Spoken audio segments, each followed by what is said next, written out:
Good morning, Raptor Freaks. Lexi Otts here. It's Wednesday morning, and we've got a lot to do today. A double reaction to two losses yesterday for the Raptors and the Raptors 905, and then a preview for tonight as we're on a second night of a back-to-back today for 90s night at the Scotiabank Arena. The Memphis Grizzlies in town. And it seems like the Raptors want to embrace the idea of the Naismith Cup, that is what's going to happen tonight, that we're going to a time portal. You can walk into the arena and Four Corners is going to be playing all 90s jams. They're going to have an old section upstairs that a lot of people used to know called the Sprite Zone. And yeah, they're going flashback to 90s night tonight at the Scotiabank Arena against Memphis Grizzlies. Now, I'll do the preview first, and then we'll do the reactions to the two games yesterday. But yeah, let's get the preview out of the way first because, well, we're like Darko. We're staying in the now. We're not getting ahead. We're not staying behind. We're staying in the now. The game last night's over. Well, we got Memphis today, so we got to look forward to that right now. All right, let's start with the Raptors injuries. There were some issues last night that happened in the game that were interesting. I'm going to go to Blue Sky first and read what Josh Lundberg's saying about what happened last night. He's saying that Pirtle didn't look quite right in the first half for those speculating that this could be trade related. Yeah, I'm so sick of people saying, oh, they're not playing, so it must mean they're getting traded. Y'all are idiots. Everybody who keeps saying when players don't play, they're getting traded, you guys are dummies. And you just need to stop saying dumb stuff like that. That's not mean they're getting traded. I can give you the example for every single reason why what happened yesterday. First of all, Chris Boucher is sick. In fact, he's still on the injury list right now. That's why he didn't play yesterday.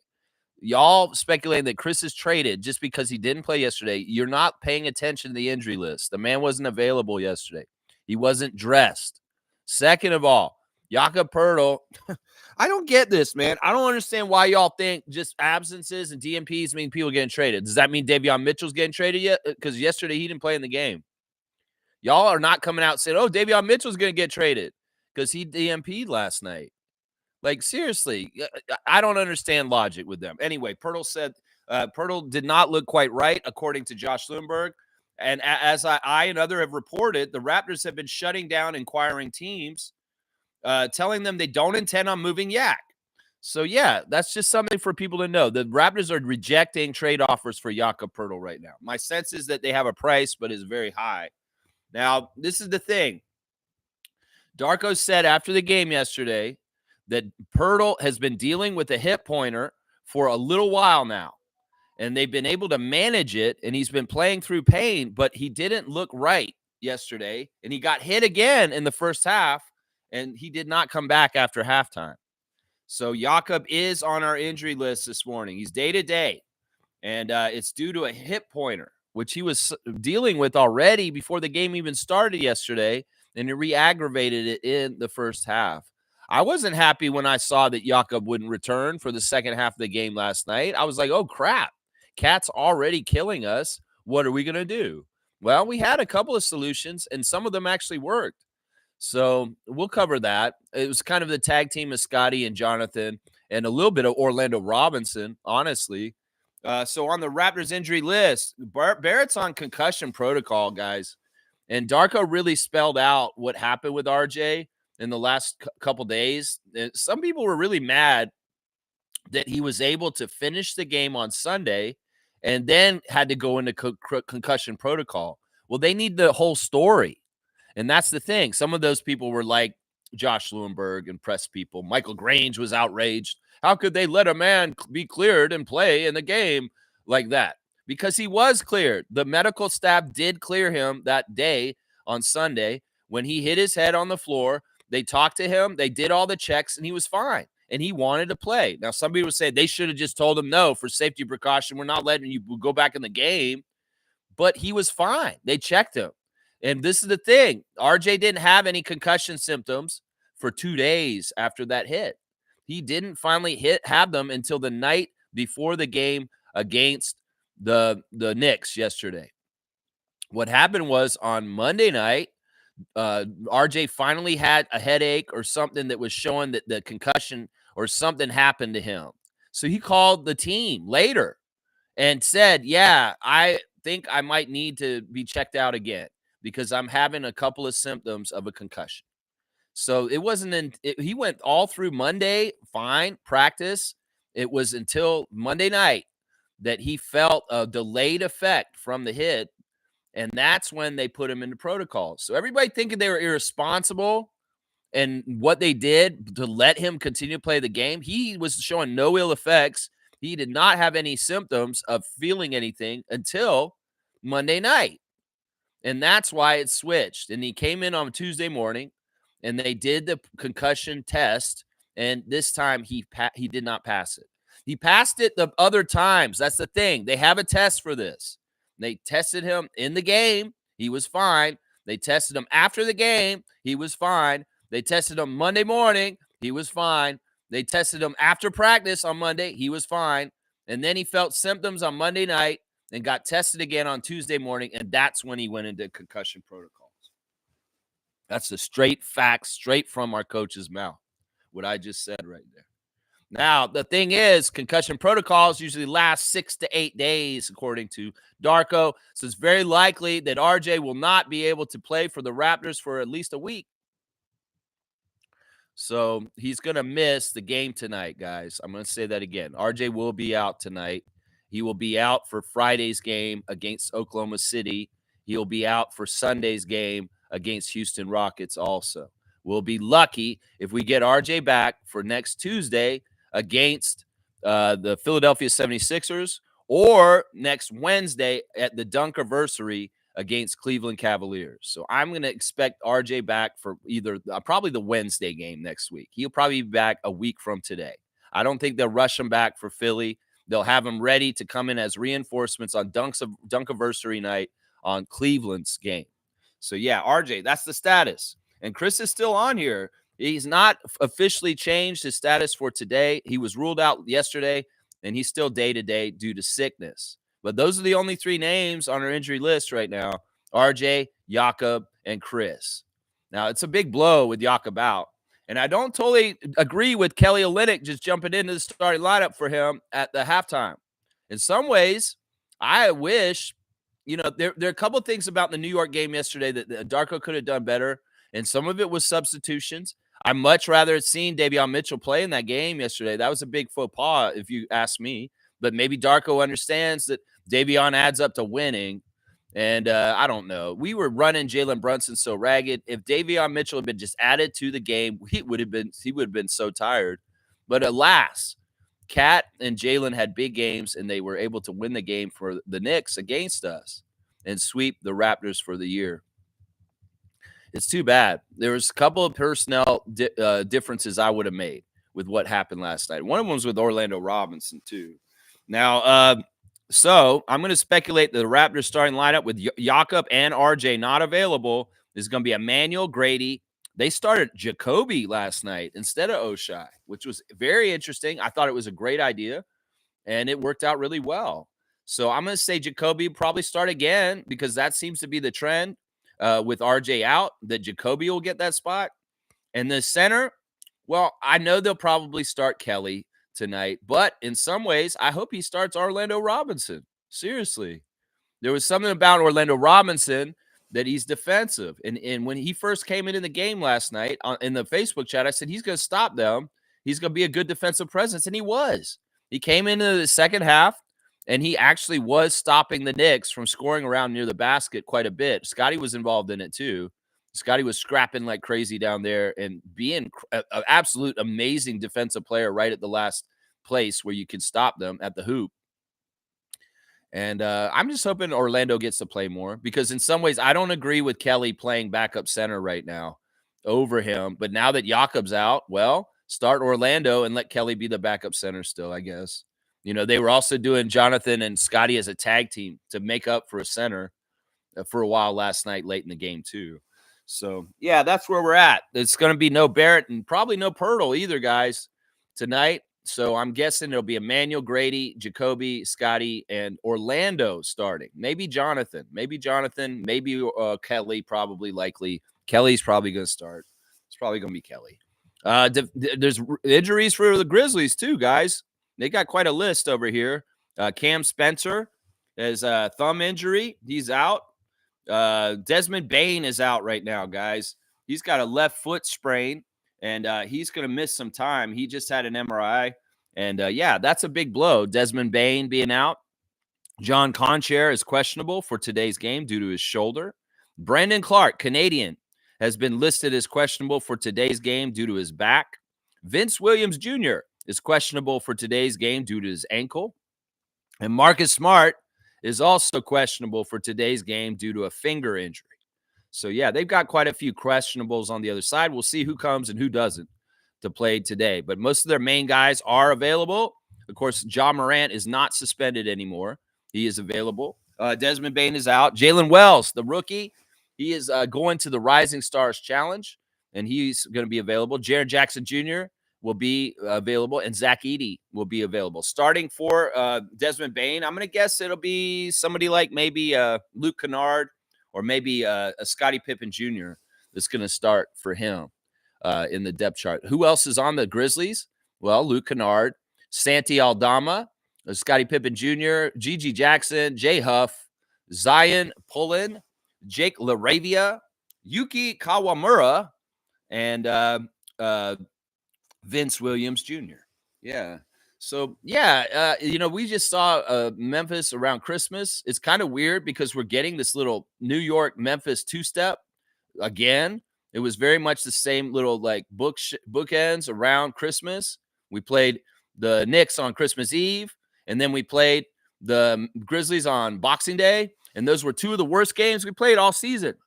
We got embarrassed against Memphis in Memphis. And, well, we don't want to do that tonight. We don't want to get embarrassed. We could not stop the season sweep of the New York Knicks last night. We were close. And in an alternate universe, we do win that game last night.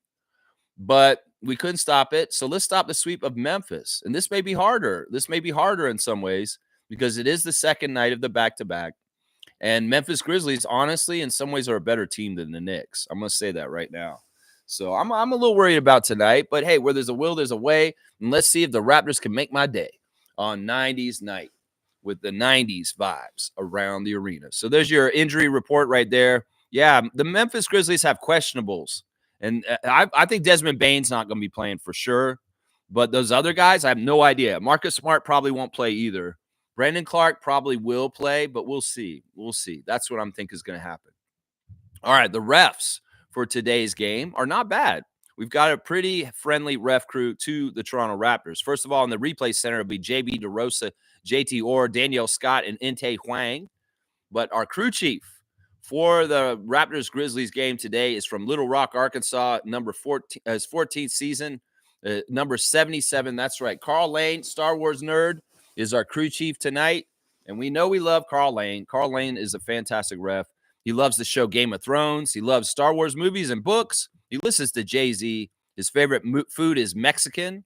His favorite app is Candy Crush. He'd most like to visit Rome and see the 7 wonders of the world. And his hidden talent is home repair. Yeah, Carl Lane, his officiating experience includes 4 seasons in the NBA G League and 9 years each at the Collegiate Southwestern Athletic and Gulf South conferences and high school levels. Also, Lane has worked as an in-school suspension teacher for 2 years in Little Rock, Arkansas. That's right. He's got that breakfast club. He's got that Star Wars. He is a good ref for us. We are 1-2 this season so far with Carl Lane. We've won 1 and lost 2. Our record is 57% winning with Carl Lane. Meanwhile, the Grizzlies, though, have the best record out of all 30 teams with Carl Lane. So this is his number 1 team for ranking is the Grizzlies. And they win 71% of their games with Carl Lane. So 57 to 71 for the Grizzlies is the split under crew chief Carl Lane. But we know he's a very fair and honorable ref. So I won't get mad at this, even though he does favor the Grizzlies tonight. And that is a little scary. The middle ref is Gedimidas Petraeus. That's right. The Lithuanian ref is returning. We just seen him recently. He was the crew chief the last time, but he's going to be the second ref tonight out of Lithuania. 10th season, number 50, Gedimidas. His favorite TV show is Narcos. He likes the movie Coming to America. He listens to Swedish House Mafia. He read The Great Gatsby. He likes some Ceppaline. Works out on Peloton. Most like to visit Iceland. His bucket list is cycle in the French Alps. I think that's new. I think that wasn't on there before. Maybe that's a new bucket list. It's like Petraeus just woke up one day. You know what? I want to cycle through the French Alps. Can you put that on my NBA referee profile? I want everybody to know. I just thought of this. Ballroom dancing is this hidden talent. Giamidis officiated the 2015 NBA G League Finals as part of his 3-year stint in the NBA's official minor league. He's also served as a FIBA referee. So, yeah, he's been a referee before. He went to University of Maryland, has dual degrees in accounting and finance, and he became a U.S. citizen in 2015 from Lithuania. Yeah, Giamidis is a good ref. We win a lot with him, too. We've got 2 very friendly refs to us. We're 1-1 this season. We won the last game he refereed, which he was the crew chief of. We win 61% of our games when Petraeus is available. Meanwhile, the Grizzlies only win 39%. So 61-39 for the Raptors with the Lithuanian ref, y'all. It's fantastic. The third ref is also a fantastic ref. And actually, he is he's the third highest percentage out of the 3, but he is ranked very high on my spreadsheet. Brandon Adair is back, number 67, his 7th season out of Norfolk, Virginia. We just saw Brandon a couple of games ago and a couple of games before that. So this will be the 3rd time we've seen him in the last month as a ref for the Raptors. Brandon Adair. His favorite show is the Fresh Prince of Bel-Air. He likes Will Smith's movie, The Pursuit of Happiness. He listens to Charlie Wilson, reads David Baldacci. His favorite meal is surf and turf. His favorite app is Tripcase. He most like to visit Rome, and his bucket list is to skydive. Yeah. Brandon Adair has 4 years of officiating experience in both the G League and the collegiate ranks, with stints in the Big South, Central Intercollegiate Athletic Association, and Old Dominion Athletic Conferences. He was also a high school ref in Virginia for 7 years. Yeah, Brandon, this season we are 1-2. So we've won 1 and lost 2, just like Carl Lane. And we win 57% of our games. And meanwhile, the Grizzlies win 59%. So he does favor the Grizzlies also. So these are all good winning percentage refs for the Raptors, but 2 of them have higher winning percentages for the Grizzlies. So 57-59 is the split for Brandon Adair for the Grizzlies. So Giamidis is the only of the 3 that actually favors us. But like I said, they're all 3 refs that have shown a proclivity to be fair to the Raptors. So we'll have to see. It'll be a home court advantage versus a team that's absolutely at the top of the Western Conference. That's very dangerous. So it could be a good battle. But, we'll have to see. We'll have to see. Some people after the game last night are saying we're ethically taking because we came so close to winning and then we lost right at the end. There's an action that seemed like that earlier in the season. And now people are thinking, oh, this is back. Well, it's kind of a perfect storm of different things that happened in the game that allowed us to just barely lose. Honestly, I thought we were going to come back and win, and we would have, except for a couple certain things. Tom Thibodeau did a couple of important things at the end of the game to try and make sure his team won. It was very well coached. And the referees were a problem last night. There were a lot of issues with Brett Barnecki and Simone Jelks and Andy Nagy. Andy Nagy was the best one, though. Andy Nagy was giving fair shots to the Raptors here and there. But, man, Barnecki and Jelks were totally giving MSG home court advantage to the Knicks last night in our own arena. And that's very annoying. When the other team, the visitor, is getting home calls in your home arena. And they were doing that shit last night. Every 50-50 call right from the start of the game was called for the Knicks. Off the jump ball, there was a 50-50 out-of-bounds call right away, and they, with no hesitation, pointed in the direction for the Knicks to get first possession of the ball. But then Precious turned the ball over immediately, and we got possession back. But that kind of set the tone right away. Those little things are tells for me. As soon as I see the refs call their first 50-50 call in the game, and it's against the home team and in a weird kind of way, they want to argue it. And then once again, we had a dumb challenge call that we did early, trusting Shed on a judgment call, which he was wrong. And the refs totally stripped us of a timeout and our ability to challenge in like an early part of the game, which I hated. and I knew they were going to screw us over on it. I thought that the call was a dumb place to try and get a challenge because the change of getting the possession in that moment wasn't worth losing the ability to challenge. This is what you got to think about, Darko.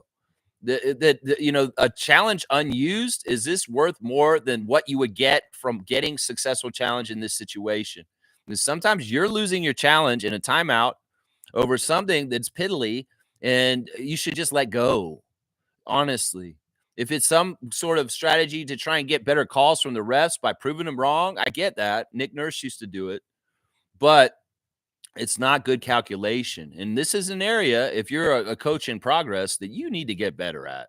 And it's as evidenced by the coach's records of successful challenges. Matt Devlin has been exposing them on the air and telling us what the records of each team is with challenges. And our record is piss poor. It's like 13-17. We lose more challenges than we win. And that seems like something we should be better at. But I could also make the argument that success on challenge calls may be an indicator of whether the NBA likes you or not. Because the Knicks having such a high challenge success win with only 4 unsuccessful challenges all year and like plus 20 successful ones. Well, maybe that's just a very easy way to calibrate and figure out and measure just how much ass kissing the NBA does for particular teams. Because in some ways you could say that the challenge call is a 50-50 call that they could call either way and justify either way. So let's see which way they are favoritism. And obviously they have favoritism for the Knicks if Tom Thibodeau has such a good record of making challenges successful. I'm just saying, that's a really easy way to gauge this, that the referees challenge success. It's not about the coach necessarily and their poor judgment. It's about whether the referees are going to call in your favor because they like your team in some ways. That's part of it. But yeah, the refs were in the way of us winning this game to a degree. There was a part of the game where we just couldn't score and they just killed us and they opened the game up and it looked scary because all of a sudden now we're down 16 points to the Knicks in a defensive Eastern Conference kind of game that's grinded out. And that is a lot of points in that kind of game. I was really annoyed with the announcers for TSN, Jack Armstrong and Kate Burness, for overly touting the dominance of the Knicks on us in the second quarter. Shut up, Jack. This is a game of runs. And at one point, yes, the Knicks were out physicaling us. But the way y'all made it sound like was like this big guy took us out in the alley and just kicked the shit out of us. That's not true. We were hanging with them still, even if the gap widened at that point. In the second half, I was predicting the Knicks' energy would fall off because they were on the second night of a back-to-back after playing the night before. And it did. And it fell off just enough that the Raptors' young squad of 3 rookies, Kelly Olynyk and Grady Dick, started getting them out of the mud and coming back at them and eating up that lead. And that was fantastic. That's really, really good experience for Jacoby, Grady, Jamal, and Jonathan. The stuff that was happening last night is extremely good experience for them. So, yeah, there's your ref report. Let's go look at the other stuff, like reviewing the game, like I'm already doing right now. Trevor J's words of wisdom: be your own best friend. Love yourself. Fight for yourself. Take care of yourself. Make yourself happy and chase after what you want. Yeah, you know what? We could be our own worst enemy if we don't have good self-talk. And honestly, you need to hear your inner voice. You need to actually listen to it. And if your self-talk is not your friend, you need to change it. Because honestly, you need a self-talk that is in support of you, that looks up to you, that wants you to do well, that wants you to be successful, that wants you to be healthy, that wants you to have the best things in life. If you have low self-esteem, you don't have very much confidence, maybe you feel like you're not a good person for some reason, you hate yourself, you got to change that self-talk because that is part of bad mental health.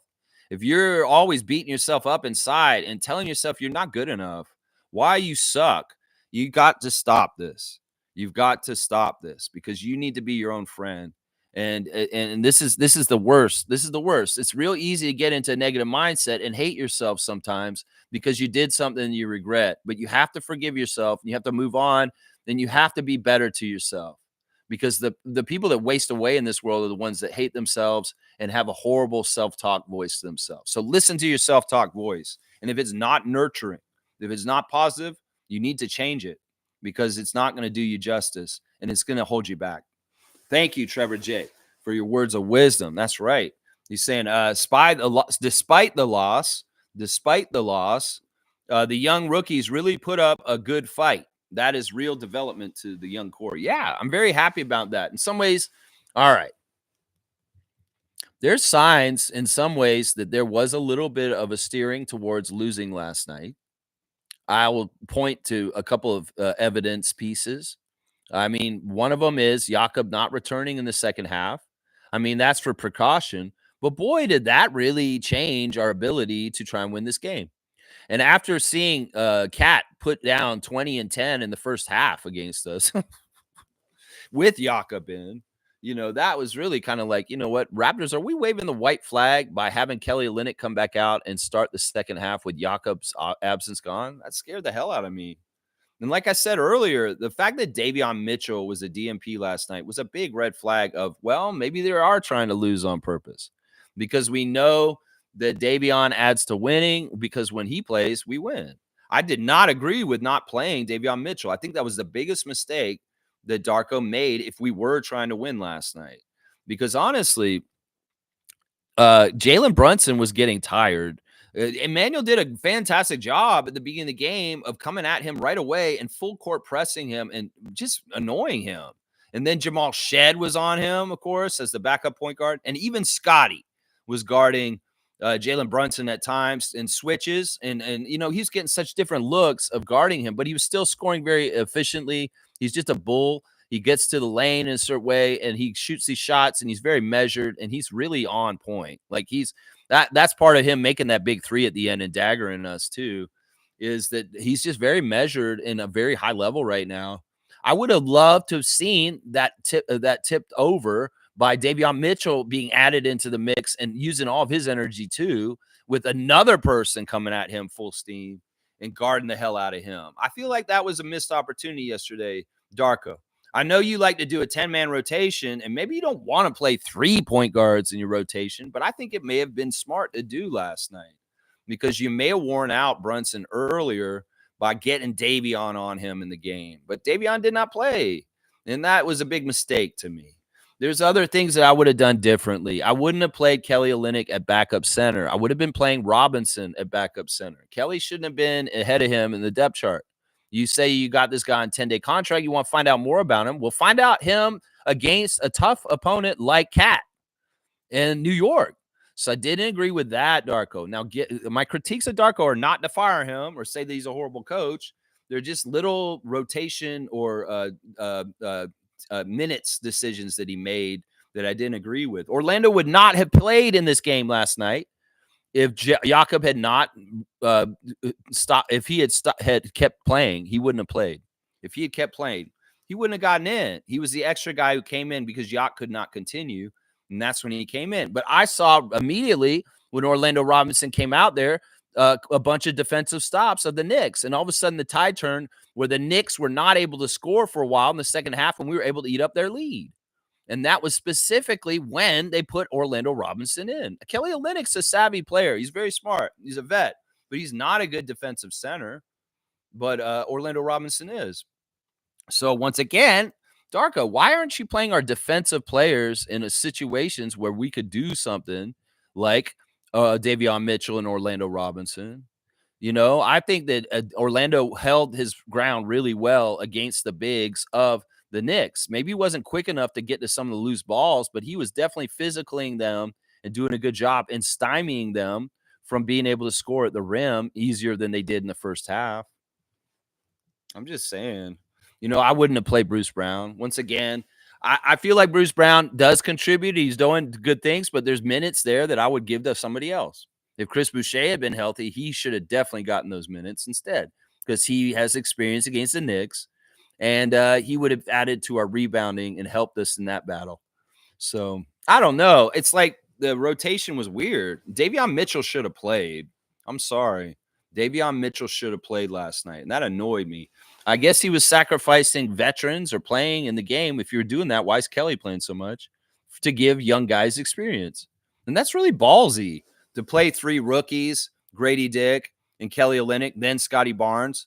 in a lineup against the Knicks like that and have such success like that. It was very ballsy of Grady Dick and Jacoby Walter as young players to think that they're so good that they can go and take down the Knicks like that. And they did feel like that, and they were doing it. They were doing it, hitting huge shots and just unconscious with cold blood in their veins, just not scared of the moment and rising to the occasion as like 19 and 20-year-olds. You know, they're young kids. And these guys are getting this kind of level of experience against a top Eastern team like the Knicks. This is gold, y'all. I'm telling you. And the crazy thing is they didn't look like they didn't belong.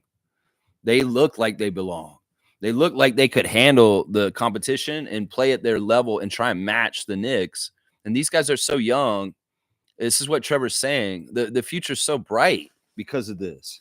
It's so bright because these guys are so young. And they got this kind of experience last night like this. They didn't win, but they learned so much. I mean, this is what was echoed in the post game by Jamal and Jacoby talking about the game. Is like, yeah, we were trying. We were just playing. It's just fun to compete against this kind of talent and get that chance. And yeah, us being young guns out there playing with not a lot of experience, well, there's only room to grow. There's only room to grow. And that's why I'm saying the future's so bright. We got to wear shades, Raptors fans. I'm telling you right now, man. That's right. Trevor's saying, happy game day. Let's get this done tonight. Yeah, Memphis is tough. It's a tough game. This is a tough stretch. I mean, Memphis, the Thunder. The Thunder on Friday in Oklahoma City. Holy crap. We go to Houston and see Fred on Sunday. And then we got to go see Nick and Kyle on Tuesday. And then we got to come back home immediately from Philadelphia and play a Dunkiversary game against the Cleveland Cavaliers. These are like 5 of the top teams in the league we're playing starting last night, today, Friday, Sunday. 6 teams. It's 6 of them. 6 of the top teams. 6 of them. New York, Memphis, Oklahoma City, Houston. Philadelphia is not a top team. I don't know why I counted them.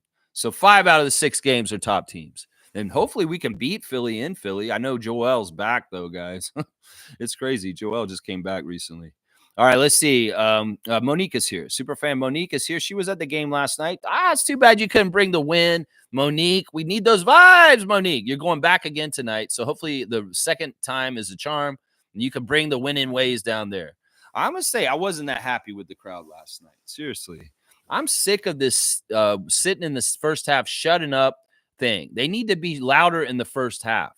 The things have gotten like really kind of like they got to be louder in the first half. I don't hear the crowd until the second half in the third quarter. Finally, when the Raptors are coming back and they eat up the lead, then they start getting all agitated, trying to help them and start chanting defense when they're within like 10, which is great. And that is when they should do it for sure, but they should do it before that. And I'm not impressed with the crowds. If I went down there myself, I would get them going in the first quarter. And that's the thing. That's the thing that I'm not liking. The Raptors fans need to start at the beginning of the game. They got to stop waiting until later to get really loud at the games. Y'all need to be loud right away. I've not been happy with the Raptors crowd in the last 2 games. The same thing for the Clippers game. They were really quiet for most of the game, and then they decided to make noise late, which was helpful. And it is helpful when they do that, but they're too late when they show up with the noise. They got to start earlier in the game is what I'm saying. Most saying, good morning, Raptor Free crew. Go Raptors. Happy 90s night. Raptors Nation, 2 words. Jamal Shed. Wow.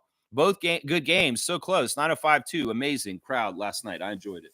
Yeah, I'm not going to get with you on that crowd stuff. I have a high level of excellence for the crowd, and that is not a good crowd last night. They may have got loud late, but that was too little too late. They should have been louder earlier, and maybe the Raptors would have started coming back sooner, and they would have made up the gap and won the game against the Knicks. So, yeah, I can't give the crowd kudos because, yeah, they showed up and they were loud late, but they were not there in the first half. They were very quiet in the first half, and I'm sick of this shit. There's 2 halves of the game, crowd. You're going to pay the full price for a ticket. Don't half-ass cheering for the team is what I'm going to say. In some ways, the crowd is not pulling their weight right now. They're not efficient with their court time is what I'm saying. Yeah, Jamal Shed was awesome. And I'm going to go ahead and give him the star of the game, guys. He is my star of the game for last night. Jamal Shed was, he didn't start well, though. This is the thing. He had a bad start to the game. where he caused turnovers. And I was like, oh, man, Jamal's not with it. In some ways, he's causing problems. In some ways, I'm like, why isn't Davion playing instead? I was thinking that immediately when I saw Jamal was the first guard off the bench for Emmanuel.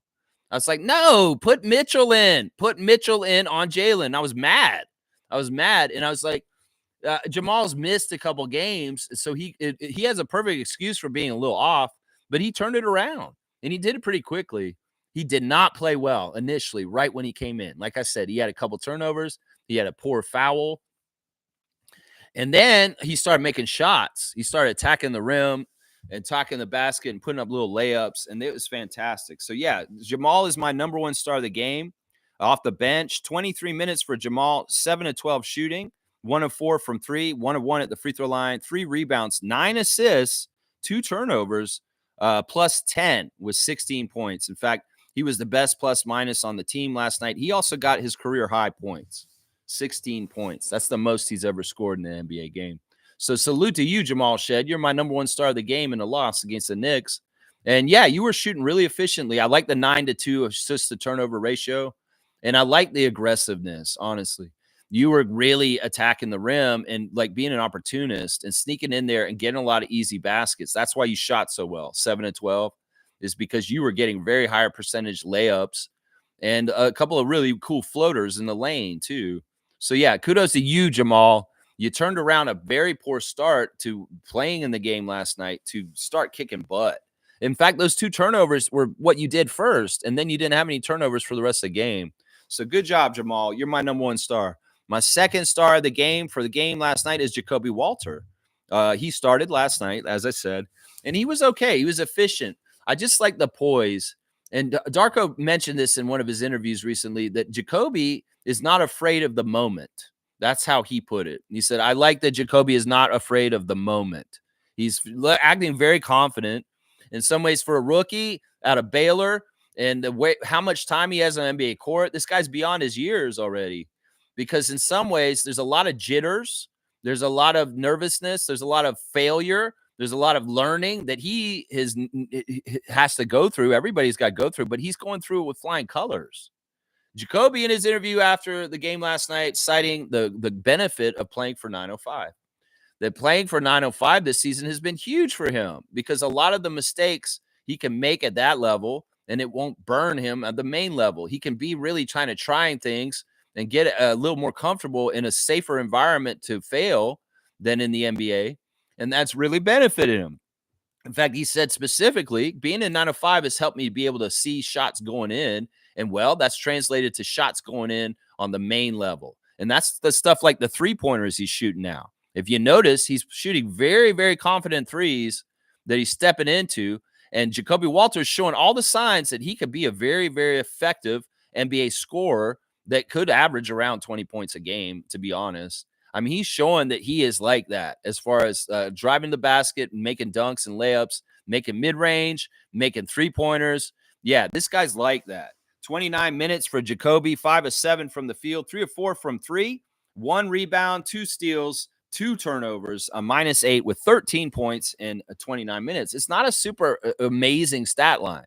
None of our stat lines are that amazing from last night.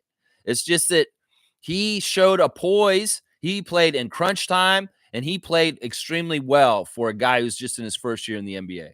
And I love this, man. Him and Dick are similar in this way, that they have a wise, very, very wise fundamental base in their basketball games as they've been brought up and the way they were raised by their families to understand. And they also have a strong faith and confidence in themselves.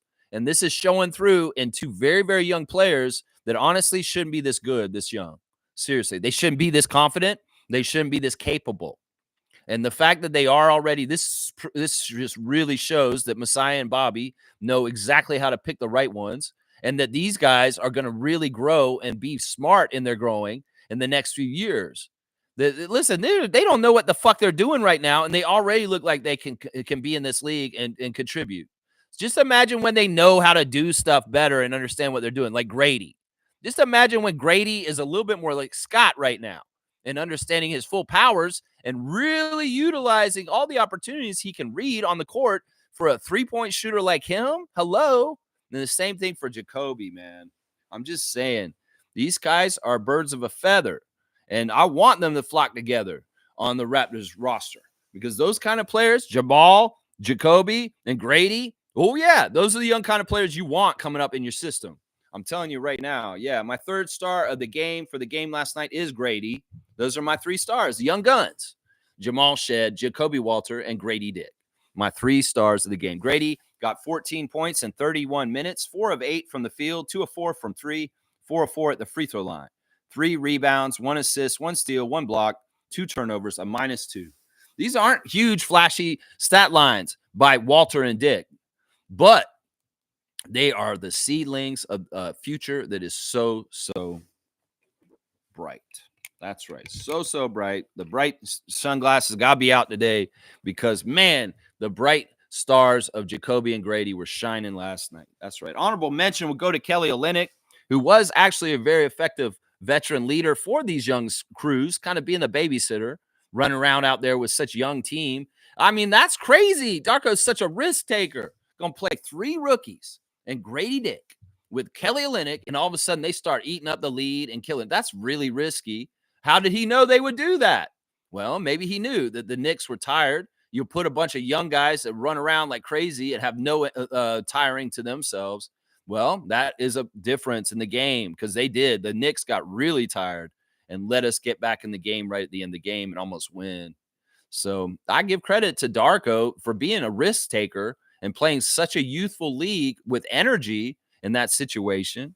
That was amazing. But Kelly, 5 of 7 from the field, 1 of 3 from 3, 9 rebounds, 3 assists, 2 turnovers, 5 fouls, 11 points for Kelly in 22 minutes. It was just a very difficult game to score in.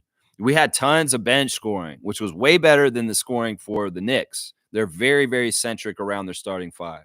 But yeah, Scotty's another honorable mention. Scotty was the leading scorer for the Raptors last night in 32 minutes, 8 of 23, 1 of 5 from 3, 6 of 6 at the free throw line, 3 rebounds, 5 assists, 1 steal, 1 block, 3 turnovers, a -18, though. He was the worst plus-minus on the Raptors last night. Scotty was really good in a couple different ways, but in some ways he was a little off. In some ways he wasn't shooting as well as he should. I do like some of the moves he did, and I do like the overpowering stuff. Like he shot some turnarounds over Cat, which is really, really tough to do. Cat was guarding him, and he was able to make some turnaround jumpers over Cat, stretched out trying to guard him, which was fantastic. The thing that most impressed me about Scotty last night is just his tenacity on defense around the basket. And when Yak went out in the second half, Scotty really took over being the big man for our team and kind of being the last line of defense. And everything that the Knicks tried to do near the basket, Scotty was there trying to block them or crowd them out or just really make it hard for them. And he was very effective. In fact, Scotty's been such a good team defender recently. He got a nominee for Defensive Player of the Month for the Eastern Conference, guys. Like he's been so good. He's starting to get recognition for some of these things. And I love that. I don't remember OG getting nominated for defensive stuff very often, even though he deserved it. But Scotty lost to Andrew Nebhard for this award just recently. He was the runner-up. Yeah, your defense last night was excellent, Scott. Don't stop. And in some ways, that's the crazy, amazing, badass, beautiful thing about Scotty Barnes is he's not like Luka and LeBron. He's going to put an extreme amount of energy on the defensive end and put it out like crazy. And because he's such a good player, that is really powerful. It's really, really powerful. He is making me think he's more and more like Tim Duncan every single day, guys. Tim Duncan is one of the greatest players in the history of the NBA for winning. And if Scotty continues to do Tim Duncan kind of things on defense, you watch out, Raptors fans. You watch out. We got a bright future ahead of us, and we got a lot of good things coming down the pipe because Scotty is our leader, and he's like that. He doesn't shirk the other side of the ball for just the offensive side. That's what I'm saying. That's an amazing thing. That's a badass thing. Now, I'll go over some more of the people in the box score in just a little bit, but those are my 3 stars of the game and my 2 honorable mentions, Kelly and Scotty. Yeah, let's keep going. Trevor's saying Kawhi having the Raptors 2019 championship rim in his backyard. This is something crazy that I found out in the last day or so. Trevor posted this in our Facebook chat. Patrick Beverley talking about being a teammate with Kawhi, talking about all kinds of crazy stuff about Kawhi and the way he is.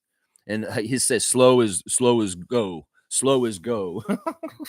He's like telling Patrick, he's like, just go slow and you'll get there, bro. And he's like, what? He's like, yeah, Kawhi told me to go slow. And then I went over to his house and he had a regulation NBA hoop in his backyard. And I was like, Kawhi, what is this NBA regulation hoop you have here? Oh, it's the one from the championship with Toronto. I'm wondering if it's the hoop that he shot the shot on in the Philadelphia series, or is it the hoop from Oakland when we closed down Oracle and beat the Warriors in the finals game? Did he take the last hoop from the game 6 of the finals in 2019? Is that's the hoop he has in his backyard?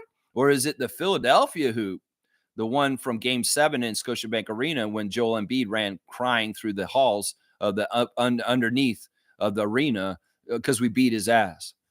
I'm wondering which one it is. I was thinking, because Patrick Beverley didn't make it clear, could it be the shot hoop, the one where he got the bounce on it?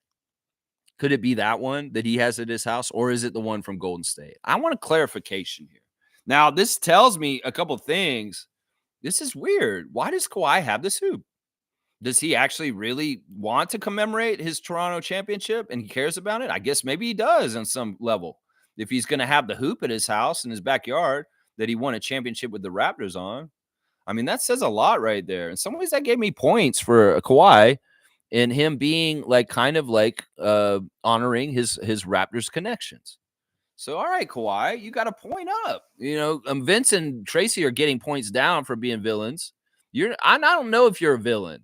To me, you're kind of a hero, but also you're a weird hero. You're like Batman. You'll probably show up, help solve the crime and catch the bad guys, but then you're gone. You're gone and you disappeared forever.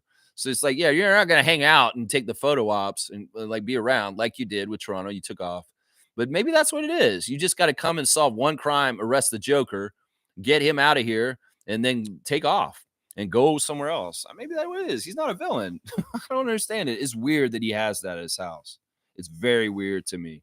But I'm not upset about it. That draws him more closer to us. Monique is saying, shout out to Grady and Jacoby. Yeah, the Young Guns. This is a new era Young Guns. Forget about redoing the bench mob. Maybe we're going to have a bench mob of some sort with Jamal Shed around. But I think we need to revive the Young Guns. That's right. Terrence Ross. Happy birthday. That's right. Young Gun Terrence Ross. It's his birthday today, guys. Our dunk champion, Terrence, two-time dunk champion, is 34 years old today. 34 years old for Terrence. And, well, he was a young gun, just like Amir Johnson, DeMar DeRozan, Sonny Weems. Yeah, they were the young guns in the early 2010s. And that's what I'm seeing forming right here with Grady Dick and Jacoby Walter and Jamison Battle and Jamal Shed and Jonathan Mobo. This is a young gun nucleus, just like that old DeMar and Terrence young guns from back then. Kyle Lowry was an early young gun too. So, yeah, isn't that cool? I think that's cool, eh? Shout out to Grady and Jacoby, the new young guns. That's what I'm calling them. Love Darko's post-game interview after this one. You know, I think that a lot of people that aren't upset about this game should absolutely not be upset. This is a good testament. You know, I know we've got swept by the Knicks 2 years in a row. That sucks. Darko's never beat the Knicks in a regular season, and that sucks. I want this to change. And yeah, last night could have been that night, but it was a perfect storm of things. Jakob missing the second half, Davion Mitchell not playing, the referees being a little bit of shitheads, and the Knicks' expertise and the way that Coach Thibodeau coaches them, and the overpoweringness of Cat and Jalen Brunson, all added to the recipe for the script for last night. In some ways, the Raptors, if they had just came back a little bit sooner, maybe the run and the energy of coming back against them would have been enough to just barely beat them. In the end of the game, there was poor execution in some ways, like holding off them from scoring and us getting certain baskets at certain times. Like at the end, we had like a bunch of 3-point chances and we missed them all in that last possession. We got like 3 good shots and none of them made them. It's tough. This is the learning curve for a young nucleus like our team that's rebuilding. But this is a great learning lesson last night. But man, I didn't want to get swept by them. I really, really didn't. Anthony Towns annoys the hell out of me. And Jalen Brunson is a dirty player. Did you see how he kicked up his leg to try and trip Grady to flip him while he was in the air and undercut him? near the beginning of the game, that was totally dirty. Dirtiest shit I've seen in a long time. And the Knicks were playing with a lot of physicality last night. And the Raptors, in some ways, maybe we're a little shook by it. Jack Armstrong was trying to say that, but you know what? In some ways, that's the learning curve for young guys like Jacoby and Grady, that they got to figure out this is the level of physicality that the NBA is now. So God forbid our young nucleus of rookies and second-year players and under 25 players did not know how to play against the physicality of the Knicks in the second quarter last night. God forbid. Oh, they're young. In some ways, they need these learning lessons, Jack Armstrong. But yeah, you guys were overly kissing the Knicks' asses last night in some ways about some of this stuff. Jalen Brunson and Cat deserve the accolades. Those guys were badasses and unstoppable. And when Cat's making his threes and he's doing stuff near the basket and he's getting like 20 rebounds, that's a long night because you're going to have to neutralize him and hope nobody else does anything else. The best way to beat the Knicks is if Cat and Jalen are going to go off like that, you let them do it and nobody else gets nothing. And Precious ended up being a weapon for the Knicks that absolutely hurt us last night. Precious getting 17 points. Of course, we saw Precious hit a shot that was inexplicable right at the end of his shot clock, but it was past the shot clock, and they took the points away. That was pretty cool. That was a sign that maybe they are looking out for us because, honestly, in the old NBA, without the replay center, they would have just kept playing, and that 2 points would have counted, and nobody would have reviewed that. But that was a break in the favor of the Raptors, erasing 2 points for Precious Achiuwa at that moment. But in old games, the old NBA, they would have just let it go and they would have screwed us over and said, yeah, that's 2 points for the Knicks, even though that was a second after the shot clock expired. So, it's all interesting and weird. The NBA is so weird, so weird. And then there was somebody made a shot that went up on the top of the backboard and then fell back down and went in. But yeah, that doesn't count. Once it hits the top of the backboard, it doesn't count at that point. It's out of bounds. That's right. That's right. Let's see. Monique's saying we can't be mad, but always fuck tanking. I'm very dismayed at Leo Routen's openly talking about how the Raptors need to be losing more for the rest of the season. Stop doing this, guys. You really kind of reinforce the loser mentality of Raptors fan nation. And maybe this is part of your gaslighting and the way you are, that you want us to feel like losers by telling us we need to lose more. No, fuck that. We're not the Sixers 10 years ago. And shame on you, Leo Routen's, for proposing tank mentality and stank nation mentality and ideals on the broadcast. I'm seriously sick of this shit. Blake Murphy and Josh Lewinberg are making blue skies comments about that too, like saying, oh, the Raptors may not want to win. You guys shut up too. Seriously. Tank mentality is not healthy or good for an NBA team. And when media members glorify it or endorse it, that's not a good thing. Leo, you should never, ever, ever, as a competitor, the kid from Kiel, be doing this, man. I'm losing respect for you and your legend as a kid from Kiel because you are so openly endorsing losing on purpose. And I hate that. Don't be a stanky, Leo. Please don't be a stanky. I have so much love and respect for you, but I'm losing respect currently for you as you continue to say the Raptors need to start losing again. So, yeah, don't do this, Leo. You're a Raptors legend, and this is not the right message for casual Raptors fans who are really stupid, and they will just pull what you're saying and championship, go all over the place and say even more stupid shit. So I'm saying this is, if you're a true competitor in sports, losing like on purpose is a cardinal sin, is what I'm saying. It's a cardinal sin, and Monique and I are very much on the same place with fuck tanking. Is what I'm saying. Yeah. Trevor's saying, hopefully IQ can have a better game tonight. Not really showing too much right now. Well, he has had 3 games back, Trevor. The first 2 games were pretty good for his minutes. Last night was a little bit of a dud. You're right. In some ways, he was not the best last night. 21 minutes. IQ had 3 of 5 shooting, 1 of 3 from 3. He made both his free throws, 1 rebound, 5 assists, 1 steal, 1 turnover, a minus 17. With 9 points in 21 minutes. Yeah, he had his worst game so far since returning from injury. In some ways, I thought he was doing excellent work with Jalen Brunson, though. It was hard, man. Jalen Brunson was really difficult to contain. I feel like if Jalen Brunson had just a little bit of an off night, Davion, hello, that would have helped. But Emmanuel was doing an exemplary job of chasing him around. If that doesn't show up on the box score, that Emmanuel was really, really staying on top of Jalen Brunson the best he could when he was matched up with him. And I like that matchup. They know each other really well. And there's some sneakiness that Emmanuel can get away with playing against Brunson that other guys can't, because he knows a little bit more about him than a lot of other guys, being his teammate and so intimately working with him for a couple years in New York. So I don't know. I'm not mad at Emmanuel. I feel like Emmanuel needs some allowance for coming back and getting in his rhythm. This is similar to when it happened earlier this season, that he came back and he had gangbuster game right away, where he kicked so much butt in his first game back, but then he had a drop off for a couple games. And we have to realize that Emmanuel, he's rested. He comes out gangbusters. He'll score a lot in the first game, but then he may hit that wall of conditioning and trying to get back into it. And the other thing is he's on a minutes restriction right now, which is really kind of stopping him from his full production, because he's not getting minutes late in the game. Like, having those young teams out there in some ways may not have happened if Emmanuel wasn't hurt recently, because he would have been out there running with them instead of Shed.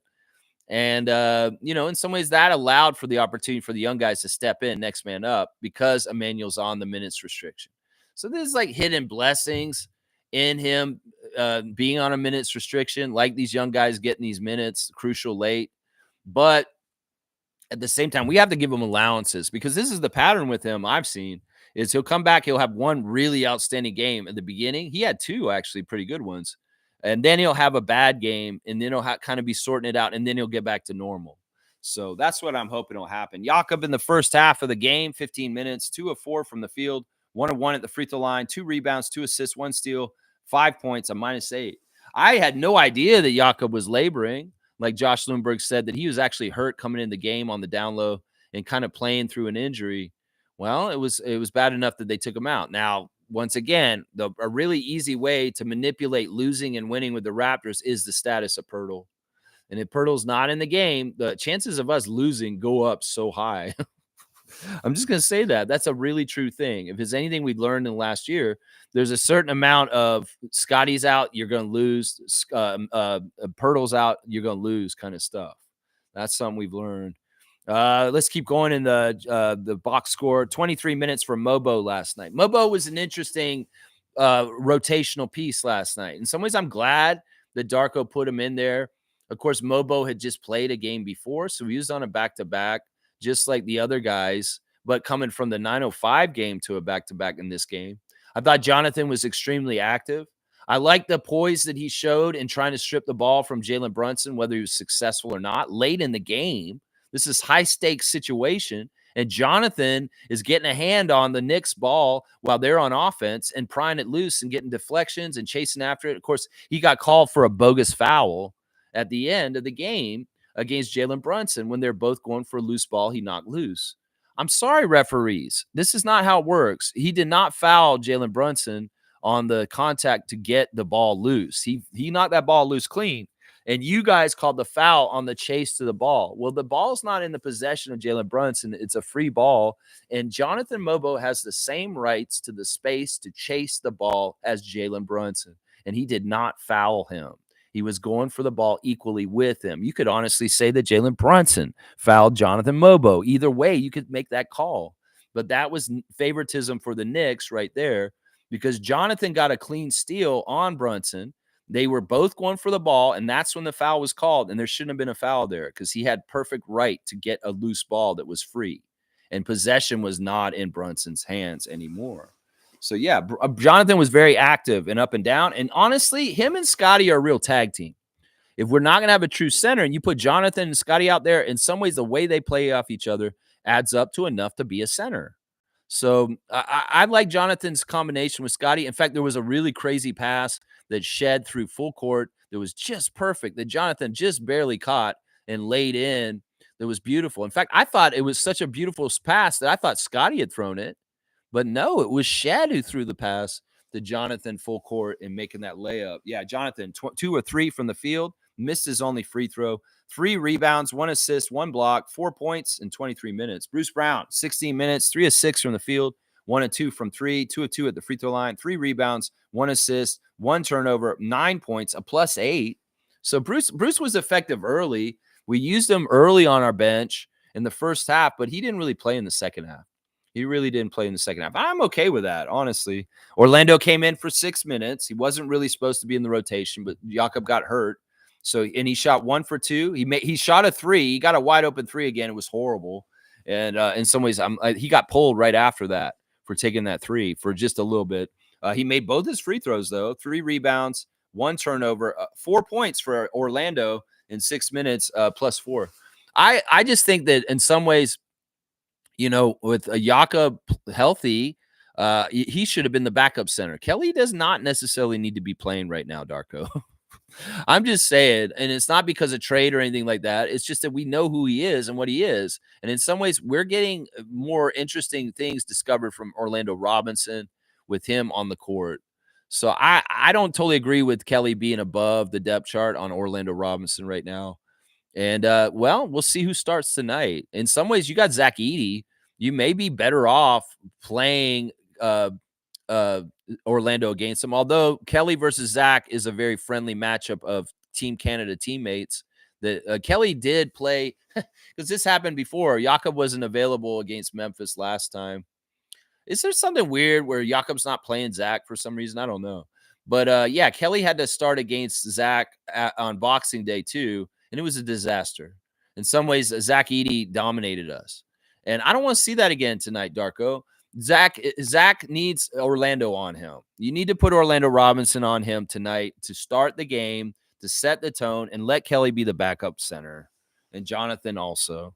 I'm just saying. Ochai Agbaji had a good game. 23 points, 3 of 5 from the field, 1 of 3 from 3, 3 rebounds, 1 steal, 1 block, 7 points, a +3 in 23 minutes. He was efficient. And he was just he was out there doing stuff. He's doing good defensive stuff. He's active. He's making nice drives to the lane and making layups. He'll hit a 3 here or there. Oshai's just a good, solid player. I'm shocked he didn't start last night. But once again, I'm not going to disagree with Darko's decision to start Jacoby instead and give that kid some more experience and stuff like that. Jacoby's relishing it. He's really enjoying it. And he really gets this NBA thing. He's a really smart young man.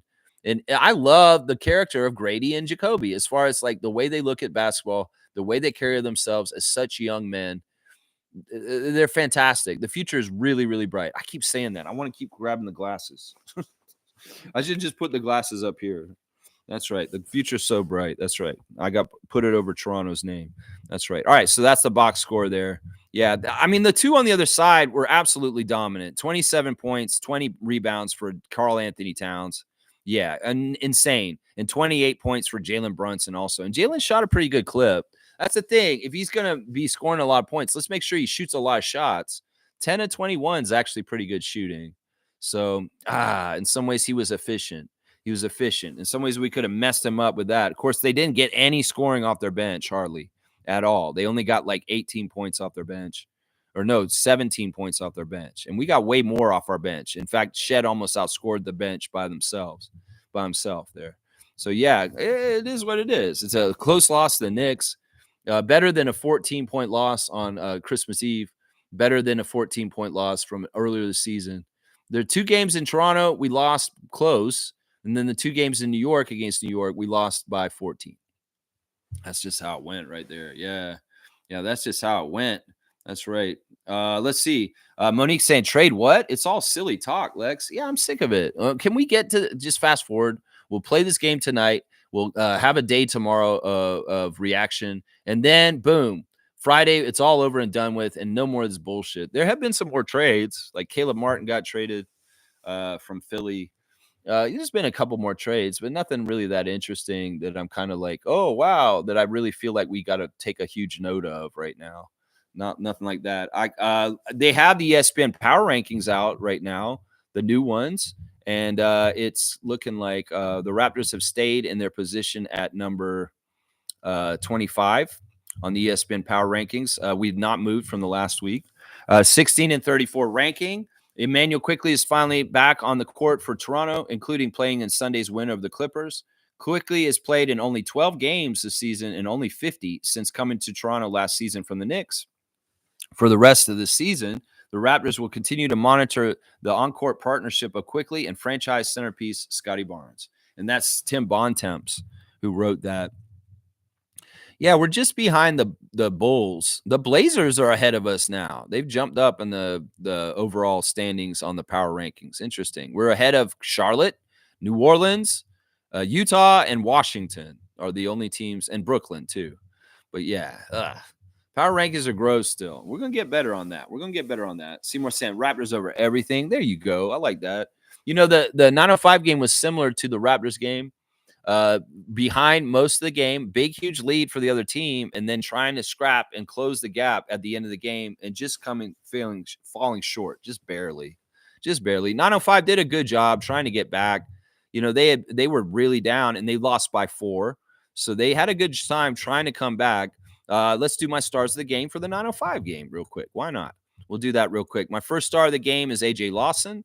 AJ was pretty good last night. He was very efficient. 7 of 13 shooting, 4 of 7 from 3, 5 of 6 from the free throw line, 4 rebounds, 2 assists, 1 steal, 2 turnovers, a +3 with 26 points in 34 minutes, the leading scorer for the 905 in a losing effort against the Mad Ants. You know, they waited too long and let the lead get too big, and it was just too little too late. And it's very similar to that Knicks game last night for the Raptors. It's just they could have, if they had turned it on a little bit earlier, done a little bit of things a little bit better earlier as far as less turnovers, 905, they might have won this game last night and made up the difference and come back on the Mad Ants. Of course, the Mad Ants are a team that's near the top of the Eastern Conference also, and with this win yesterday, they tied us for the lead for the Eastern Conference, both teams being 11-5 now. So, yeah, this was a big deal. This was an important game against a team that is very much near the top like us. And, well, they evened it out, and now we're both sharing the top. You know, with Battle and Mobo gone, that was a stark difference. You know, if having Jonathan and Jameson at this game last night, we probably would have won, honestly. So I get it. I mean, Jonathan got valuable minutes in the game against the Knicks last night, but Jameson didn't. And maybe you want to keep them together as a pair and moving them back and forth. But, man, we could have used Jameson Battle on the 905 level to beat the Mad Ants yesterday. And that may have been helpful to their season cause. I know the hierarchy of things is, and Darko said this, and honestly, he got mad at a press guy yesterday. He said, we don't say going up or down between the Raptors 905 and the Raptors. It's all the same team. We look at it this way. We don't delineate this as you're going down to the 905. We don't like that language. Inside our organization, nobody uses this language. It's not permitted. Now, I know you're press, and you can say whatever you want, but this is something we don't do in our organization. We don't say you're going down to 905. It's all the same.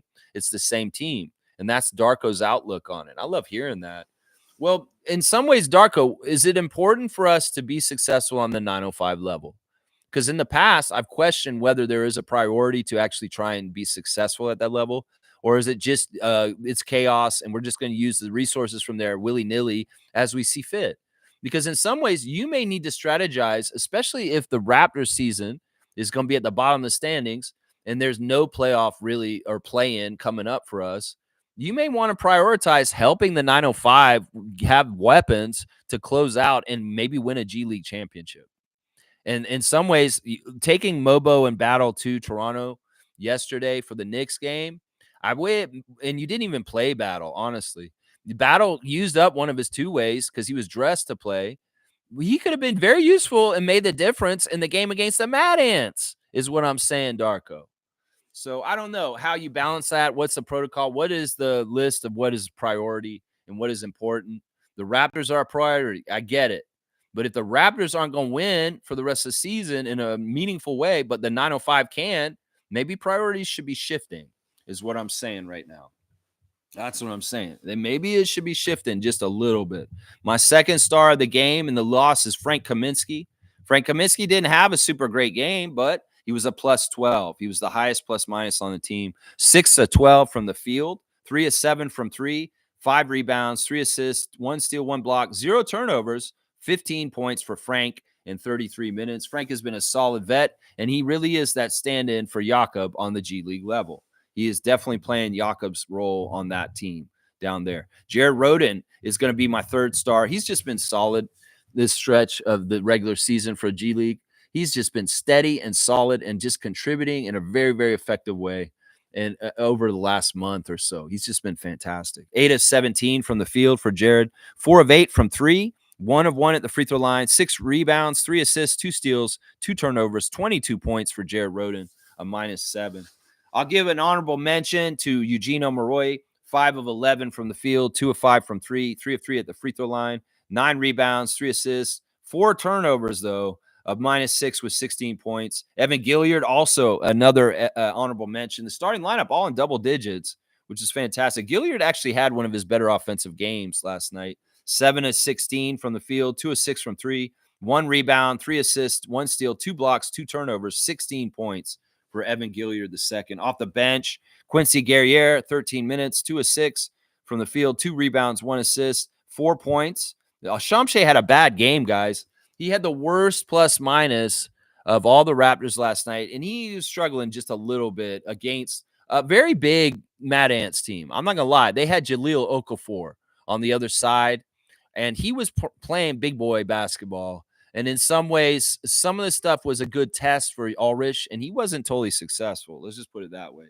20 minutes for young Shamshe. 3 of 4 from the field, 5 rebounds, 3 blocks, 1 turnover, a -17 in 6 points in 20 minutes. It's just tough. Tyler Perry got into this game. If anything, the guys going up, Jamison and Jonathan, allowed for some guys who have not been playing for 905 to get back in the rotation for a bit, like Quincy, Tyler, and Tyreek Key actually got to play some good, meaningful minutes yesterday. Tyler Perry, 4 minutes in, no points. No, just a foul is basically what he did. Kennedy Chandler didn't score a single damn point. He was 0 for 6, and that really hurt us. In some ways, we needed Chandler's scoring boost off the bench. We need a little bit, but he was 0 for 6, absolutely cold. 0 for 1 from 3, made 1 rebound, but he got 10 assists with 3 turnovers, 0 points for Chandler. That's a crazy game. 10 assists for Kennedy, 0 points. That is such a turnaround. Well, in some ways, we need you to make some of those 6 shots that you shot. And Tyreek Key, 20 minutes, got back in the rotations, 2 of 3 from the field, 1 of 2 from 3, 1 of 2 at the free throw line, 2 steals and 7 points. I think Tyreek Key fell out of the rotation this year because he's just a specialist three-point shooter, and he doesn't add anything else. The man barely rebounds. The man doesn't really play make. He's just a shooter, and if he's not making his shots, he's useless. And I think that's part of the reason why he's been out of the rotation recently. But yeah, that's the rest of the box score for the 905 and a losing effort against the Mad Ants, losing by 4 points, trying to scrap and make up the difference in the second half, and just too little too late. Too little too late. Couple breaks this way, a free throw goes in here. Well, the game changes and they win it. But yeah, Andrew Jones, you're doing a great job, man. I can really tell because there was a point in the game where the Mad Ants were starting to pull away from us, and the announcer saying, well, this could get real ugly for 905 quick.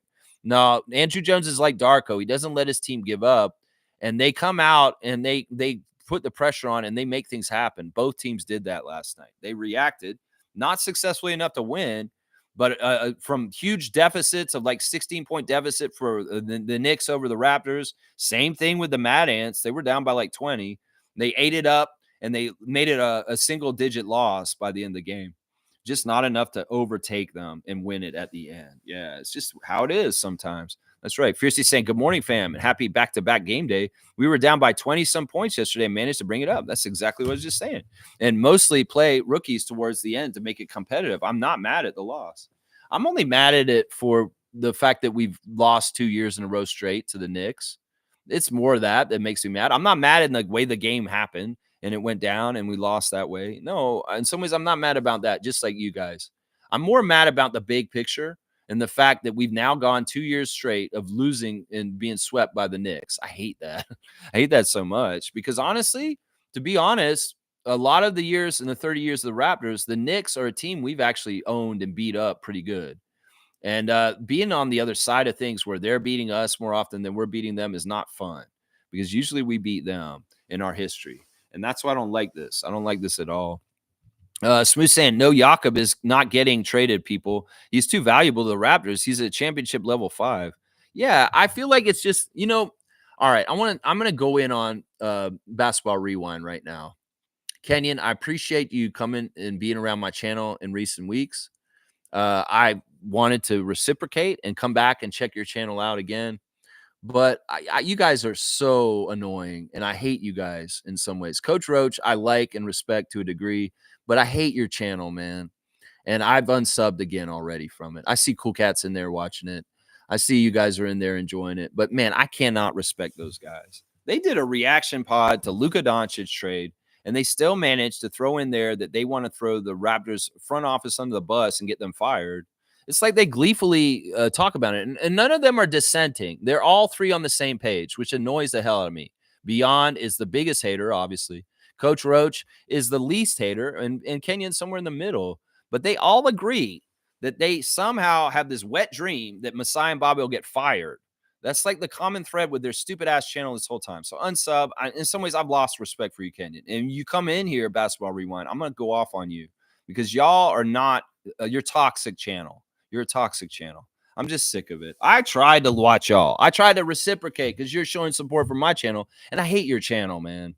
I hate your channel. You called Kelly Olynyk a corpse like a week ago, and now you're such cowards. You won't even just outright say it on the channel. You say a certain team here, yeah, our home team. That's not your home team, motherfuckers. Y'all aren't Raptors Nation. Y'all aren't Raptors Nation. Basketball Rewind. Don't act like you're Raptors fans because y'all don't act like Raptors fans. Beyond's very clear. He's not. He's a Dallas fan, and his views on Luka's trade are perfectly valid and great. And some of the stuff he said, I absolutely agree with about the Luka trade. But the stuff he says about the Raptors is completely biased, toxic, and full of shit. And it completely negates me wanting to watch the guy ever. And then y'all are cackling and stuff like that. You won't even say it. You say it's your home team. That's not your home team. You guys aren't Raptors fans. You guys are not Raptors fans. Coach Roach may be, but he's being a turncoat on us by saying it's like, oh, well, hopefully, because they were trying to compare the situation with Luka and Dallas to Toronto and Scotty and say, well, maybe they'll spin their wheels and they'll lose Scotty in a couple years and then they'll fire Masai and Bobby. It's basically what they said on their last episode. And I'm like, fuck these guys. Fuck them. 2-finger salute for Basketball Rewind. Yeah, and I'm unsubbing. I'm not going to try and come back ever again. You come in and hang out with us, but I might cuss you out the first time you come back in because I'm sick of your channel. Your channel is toxic for the Raptors, and fuck you for making such a shitty fucking channel that nobody watches, and all you do is talk about getting Masai and Bobby fired. You guys are idiots, honestly. You're so stupid that you think that that's a good thing. And the way that y'all are so gleeful about it, you've lost the whole point of this. The Raptors want to win. And y'all hate Masai so much that you just talk about wanting him out over and over again. There's a lot of this action around Raptors Nation, and it's stupid. It's absolutely the dumbest shit. And thank God Masai is still with us. Seriously. Holy crap. If you guys don't even understand what post Masai is going to look like on the Raptors, it's going to be awful. And I don't want to see it anytime soon. I don't want to see it ever. If I can die before Masai leaves the Raptors, that'd be great. That'd be great. Knock on wood. I don't want to die soon, is what I'm saying. But yeah, Seymour saying, good morning, eye candy. There you go. I like that. Fiercely saying, hi, Seymour. And Stargate saying, is Davion Mitchell injured? No, he's not, Stargate. He is not injured. He was dressed and he was ready to play, but he knew he wasn't going to because Darko told him the day before. And there were some signs of this on Instagram. Davion being at the OVO Center working out before 8 o'clock in the morning yesterday, and then showing up and working out after the game in his Instagram. In fact, let me go look at it real quick. We'll do Instagram right now. First, we got Pascal celebrating his teammate, Andrew Nebhard of Canada, getting Defensive Player of the Month for the Eastern Conference, beating out Scotty. So Siakam's proud of that. I didn't realize Nebhard got that kind of recognition that he would get a Defensive Player of the Month. Seriously, is he that known for his defense around the league that he's getting notoriety to get this accolade? That kind of blindsided me. I've never thought of Andrew Nebhard as a plus defender, as a super crazy good defender, but I guess he is, to the point where the NBA is actually going to give him an accolade like this. Seriously, Scotty should have won this, honestly. I didn't know that Andrew Nebhard's a better defensive player than him. That doesn't seem like that's right. Seriously, that's weird, man. Yeah, it's all right. Let's see what else is in the Instagram stories. The fits are crazy. I love the fits. The guys are coming in really stylish these days. Grady in particular, he's taking Garrett Temple tips and what he's dressing in. But yeah, and then the rookies are carrying their rookie bags with their cheesy smiles, always presenting the rookie bags and showing, yeah, we got our rookie bags. Don't get mad at us. We got our bags, so don't worry. Yeah, there's Jacoby guarding Jalen Brunson. That must have been fun for him last night on his Instagram. Grady Dick's got a highlight every game. That's an amazing block by Oshai. And then coming back the other way, boom, the easy layup with nobody near him. Yeah, fantastic stuff. There's Grady in his suit. I'm telling you, man, he's up this game on his walk-in. I'm partly probably because of Garrett Temple. I'm going to say that right now. Grady wearing the Raptors warm-up shirt. That's awesome. There's Davion in a picture there. And there he is he's saying happy birthday to Malik Monk. So it's Malik Monk's birthday. So he's saying happy birthday to him. Let's see what else is on Davion. There he is coming in the game. And yeah, he had some shoes. Good night. And he was out at the court at 11:43 last night at OVO Center, putting in the work after the game. So, he knew he wasn't going to play yesterday. So he put in extra workouts. And it's too bad. I think that was a big mistake, Darko. In some ways, in this situation, you should have read the room and put off night on Jalen Brunson. Who knows? Maybe he would have had an off night. Seriously, I don't understand that. Jamal Shed has posted Aja Wilson's grandmother grew up near the University of South Carolina campus, but wasn't even allowed to walk on it. Instead, she had to take longer routes to avoid the campus. Today, her granddaughter, Aja, has both a statue and a retired jersey at that very same school. That's powerful. That's what Jamal's saying. That is powerful. It is Black History Month. And, stuff like this, they're doing ugly, crazy ass shit with MAGA world down in the States. In fact, they're going to end racism off the end lines of the Super Bowl. Like, oh, okay, what? Has racism ended? No, it's intensifying right now. And now more than ever, we need to keep that message out there. But no, they're going to kowtow to MAGA white supremacy bullshit. They're going to start rolling back diversity initiatives. Well, this is the symbol of this shit. But meanwhile, let's tell the good stories, the stuff like this, that campus used to be so racially against the family of Aja Wilson's. Her grandmother couldn't even walk on that campus. Meanwhile, her granddaughter has a statue on that campus now. That's an amazing story. That is totally powerful. And yeah, these are the things we need to remember and champion and celebrate. As it seems like we're going to go backwards a little bit into the dark ages a little bit, because of the president and his bullshit that's going on down in the United States right now. So it's a little scary. It's a little scary right now. Yeah, Elon Musk has your social security number, Lex. I don't care in some ways, but it is really wrong. And the people are getting in the streets and protesting. Thank God. Americans are getting mobilized, and they're going to fight this presidency because they need to. They're fighting for their lives. They're fighting for their democracy. They're fighting for their ability to live in a free society, honestly. And that matters. Americans. So don't drop the ball on this. And in some ways, I might be out there protesting with you guys soon too. Seriously. Sheds put the dunk by Mobo on blast, the very long pass that he made to him. Fantastic play. Rookie dropped 16 points and 9 assists versus the Knicks. Yeah, Shed, you had a good game. It didn't start right, but you got back on track. And I was willing to give you a mulligan on your first game back from injury, being sick. And he's just off. He hasn't played for a little while. But no, you got it right within minutes of coming in the game and getting shaking all that rust off and looking a lot better. Kayla Gray has declared that Matt Devlin is the captain of the TikTok dance team now because he just took over on the one yesterday. She looked very, very nice in a great, beautiful outfit. And Jack's just being goofy in the back. But Matt Devlin's got some moves. And Kayla Gray is giving him some kudos and saying, you're the captain now. Just like that movie with Tom Hanks. You're the captain now, Matt Devlin. You're the captain now. That's right, because he's just going off. He's like moving on his own behind her. Yeah, and there's Jonathan Mobo celebrating that great pass from Jamal Shed, the dunk and the full court pass. All that stuff's awesome. The intensity by Mobo is awesome. He really gets it. The add-on that he's best friends with Scott. There's so many interesting things about Jonathan Mobo being on this team. And in some ways, he's a grounding kind of person for a lot of different people on the team. I know he's grounding for Scott, and he has been for a while. But in some ways, he grounds other guys on the team, too, because he seems like a really sensible, intelligent guy who's just kind of matter of fact and just kind of does what he's supposed to do as a player. I really love the swipes and the steals on defense and how he makes things happen sometimes. It's really, really cool. And it's going to get better and better because he's going to know better how to do things as he gets more experience. Kelly Olynyk with a couple of highlights from the games last night also. Yeah, Kelly, in some ways, like, you're awesome. That alley-oop to Scotty was cool. There's been a lot of alley-oops with the Raptors lately. Have you been noticing that? That there's a lot of alley-oops with our team. That's a sign of connection. Y'all were wondering if we get Lob City. Well, we are getting Lob City. We got people lobbing every which way. We got Grady catching lobs and throwing reverses in. We got Scotty catching lobs. We got lob threats, guys. Oshai's a lob threat. We've seen Jakob Poeltl go up and get lobs and do alley-oops, finishing them. We've seen him throw them too. So I'm telling you, man, we got some Lob City going on here in Toronto. There's at least one alley-oop every single game, it seems, right now. It's very, very interesting.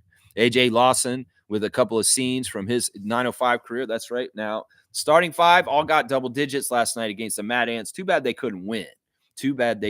Toronto tempo swag like crazy. Excited for 2026. Can't get here soon enough because swag is swagging all over the place right now.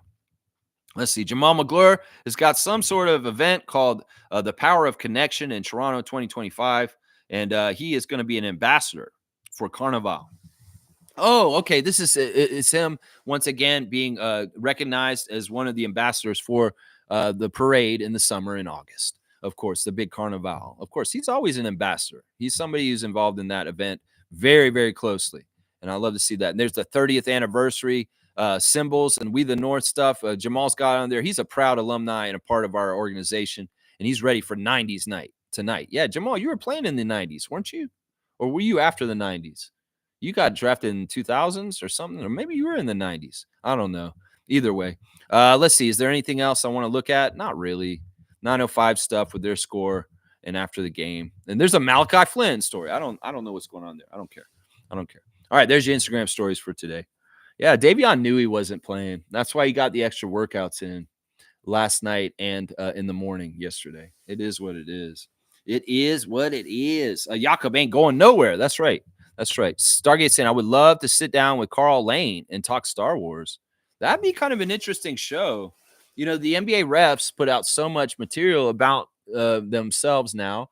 That could be something they could do. They could do a series of referees and their other interests and just have specialty little shows.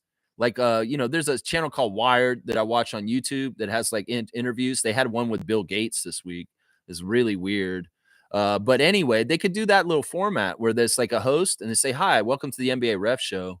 And we're interviewing Carl Lane today about his affinity for Star Wars and the world of Star Wars. Hi, Carl. How are you doing today? Oh, I'm great. Thanks, Lex, for having me here. Yeah, so your number is number 77 in the NBA as a ref. Is that symbolizing the release date of the original Star Wars movie? Yes, it is, Lex. How astute of you to realize that. It's like, well, I like that movie. I was around then. I don't know. I could do a fake interview for you real quick of what that would be. But I think that would be a smart idea. Are you listening, Adam Silver? Are you listening, NBA? If you want people to humanize and like the referees more, maybe a referee interest show where they talk about their other interests than basketball. You could get Murat Kugat to come in and talk about magic for an episode. Oh, yes. I make Raptors wins disappear. Poof. Kugat. Seymour saying, dug in like an Alabama tick. He ain't going nowhere. Talking about Jakob Poeltl. Man, I don't understand these destructive people that hate our team so much that act like and Murad like they're our fans. Seriously. What y'all say tells me whether you're a fan or not. If you don't want Jakob on our team, you're not a fan. If you don't want Darko to coach our team, you're not a fan. If you don't want Masai Ujiri to run this team, you're not a fan. Because these are all good things for our team. This is what's good for us. It's kind of like you're a parent. You say, you know what, Johnny? You go and play in the street. Well, you're not a fan of your kid. I'd love for you to go play in the street, Johnny. Maybe you get run over by a car today. Yeah, that'd be fantastic. That's what I want for you because I'm your dad and I care about you. That's what these fans are like. If the Raptors are that kid, they want to go make him play in the street, get run over by trading Jakob Poeltl or firing Darko or firing Masai. That's why I don't listen to you if you tell me, oh, I'm a Raptors fan. No, you better start talking to me for a sec. Let me hear a couple of your opinions. And then maybe I'll decide whether I think you're a Raptors fan or not. Seriously. Because some of these people that say they're Raptors fans are not Raptors fans. They're NBA fans first, and they love the league first. They love LeBron first. They love the Leafs first, and then they like the Raptors afterwards. No, if you're a number one Raptors fan, you want their priority and their interest number one priority on your list. And there's a lot of fans that are fans of the Raptors. They like the Raptors. They root for them, but they're not the number one priority on their fan list. And there are conflicts of interest. And that's what I'm saying. General NBA fan, you're not a Raptors fan. If you are a general NBA fan and you are a hometown for Raptors, but you are more like going to root for Golden State because they might win a championship and ignore the Raptors, you're not a real Raptors fan because you're not sticking with them. You have no loyalty. You're going to be like Drake and you're going to go cheer for Steph Curry and the Warriors when the Raptors ain't doing jack shit. Well, you're a turncoat and you're not a bona fide number one Raptors fan. I'm sorry. And opinions on the Raptors and what they should do, tell on you for who you are, whether you are one or not, to me. And anybody who's out there ready to sell Jakob out and trade him right now, you're not a real Raptors fan, seriously. Even if you think the trade value and this would make the team so much better, you can't justify this as being a healthy move. You can't justify that to me. You cannot justify trading Jakob Poeltl would be good for the Raptors. There's no way you can do that to me right now. Because I would say, yeah, that's not good enough for the return. That's not going to make up for the intangibles and the amazing things we're getting from him at the 5 that we have wanted for so long since Marc Gasol left. And we finally got it back when Jakob came back. No, you guys you don't understand the importance of Jakob Poeltl. I can't bang it into your head if you're not listening or seeing it on the court in the action of the game. If you can't see it in the game, well, maybe you shouldn't be watching basketball. Maybe you should go watch hockey more, is what I'm saying. That's what I'm saying right there. That's right. Nako's saying Davion healthy. Jacoby and Mobo are real smart players. They're very ahead of themselves. Seriously, Nako. It's amazing how ahead of themselves are. Like, seriously, the amount of rookie mistakes that should have been happening due to our players being so young this year is not as high as it could have been. We could have been making so many more turnovers. We could have been playing sloppy. We could have been exhibiting poor habits repeatedly where Darko's getting mad at guys, but none of this shit is not happening. It shows the aptitude and smarts of our young core to learn and get it right after being corrected once. Because, they may make mistakes. Yeah, there are going to be some blind spots and things that they're going to have to learn because the NBA game, they're in it, they're doing it. And there's going to be happenstance that comes up and they're like, oh, you should have known that. Well, you're a rookie. You didn't really know that at this point, but this is a great learning opportunity. The thing is that I've seen with other rebuilding teams and young cores, much more haphazard G League kind of shit with like very poor mistakes, fundamental mistakes, and they are limited with our team. And I think that you got to give credit to Coach Rajakovic for holding a high standard for these guys to be able to play. Like, yeah, they're getting a lot of time and in some ways maybe getting more time than they should, but it's been very valuable for development and it's what Masai wants. But they're not fucking up where there's like, you guys got to come off the court because they are playing at a high level and they are playing professionally beyond their years. And that is fantastic. And the crazy thing is all of them are like that. Jamal, Jonathan, Jacoby, Jameson, all of those guys are beyond their years with the way they carry themselves on an NBA court at the NBA level. And they don't look like they don't belong. They look like they belong. It's like Jonathan, in some ways, could have been exposed. That it's like, oh, maybe he doesn't belong in the league. No, he belongs in this league. He can play at the level of the NBA and be very, very contributing to helping success. So, yeah, it's a crazy situation. I love it. And it's a testament to two things. The astute eye of Bobby Webster and Masai Ujiri in picking very high-level talent, character talent, not just talent, character talent. And also Darko having a certain level of accountability and demands for the level of play that he expects from the players when they take the court. Because if it was more casual about it, these guys may be more loose and making more fuck-ups. But no, they're very tight in making and playing things right. And part of that is Darko's leadership. So I'm just saying, it's Scotty too. I mean, it's crazy. There was one moment where Scotty wasn't in the game and he was yelling from the court, like yelling on defense. He's always yelling on defense. He really cares about them doing it right. And Matt Devlin got so confused, he said Scotty Barnes back in the game. Scotty was not back in the game. He was standing on the sideline yelling where Darko would stand, and Matt was confused because Scotty was so involved in the game in that moment. He said, Scotty Barnes back in the game. I was like, dude, he's not in the game. He's on the sideline yelling at them. You just thought he was in the game because his presence is on the court, even though he is not playing. It's so crazy. I love Scotty so much. He's been like just as he's growing into his leadership roles, I think he's amazing. Like he is so much better even than when I thought when we drafted him, because some of it is his character and his mentality that is really setting the tone right now. The physical stuff is amazing. His body and his athleticism for who he is absolutely amazing. But it's not just that. It's the character of how he carries himself, the standard he has for himself, and the accountability he's holding for the whole team.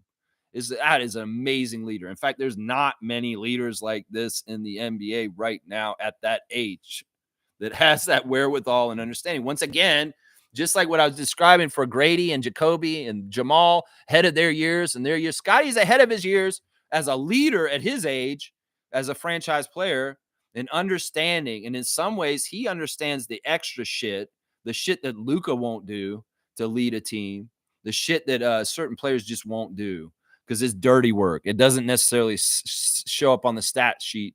It's stuff that is intangible. And it's like it's stuff that just happens in the game, like decisions, little split second hedging and coming and challenging this shot and stop getting this defensive stop and this and this. There's a lot of that he's doing besides all the stat stuffing that is very helpful to us. It's so good. So good. All right, let's see. Let's see. Where are we on this? G is saying no RJ for offense, no Davion for defense, no Yak half the game for rim protection, and they held their own. 3 rookies were on at once at one point. Yeah. In a very crucial part of the game where we came back, we were playing 3 rookies out there and a second-year player to boot. 4 out of the 5 guys were like right around 20 years old. So it's like, yeah, that's crazy. That is crazy, G.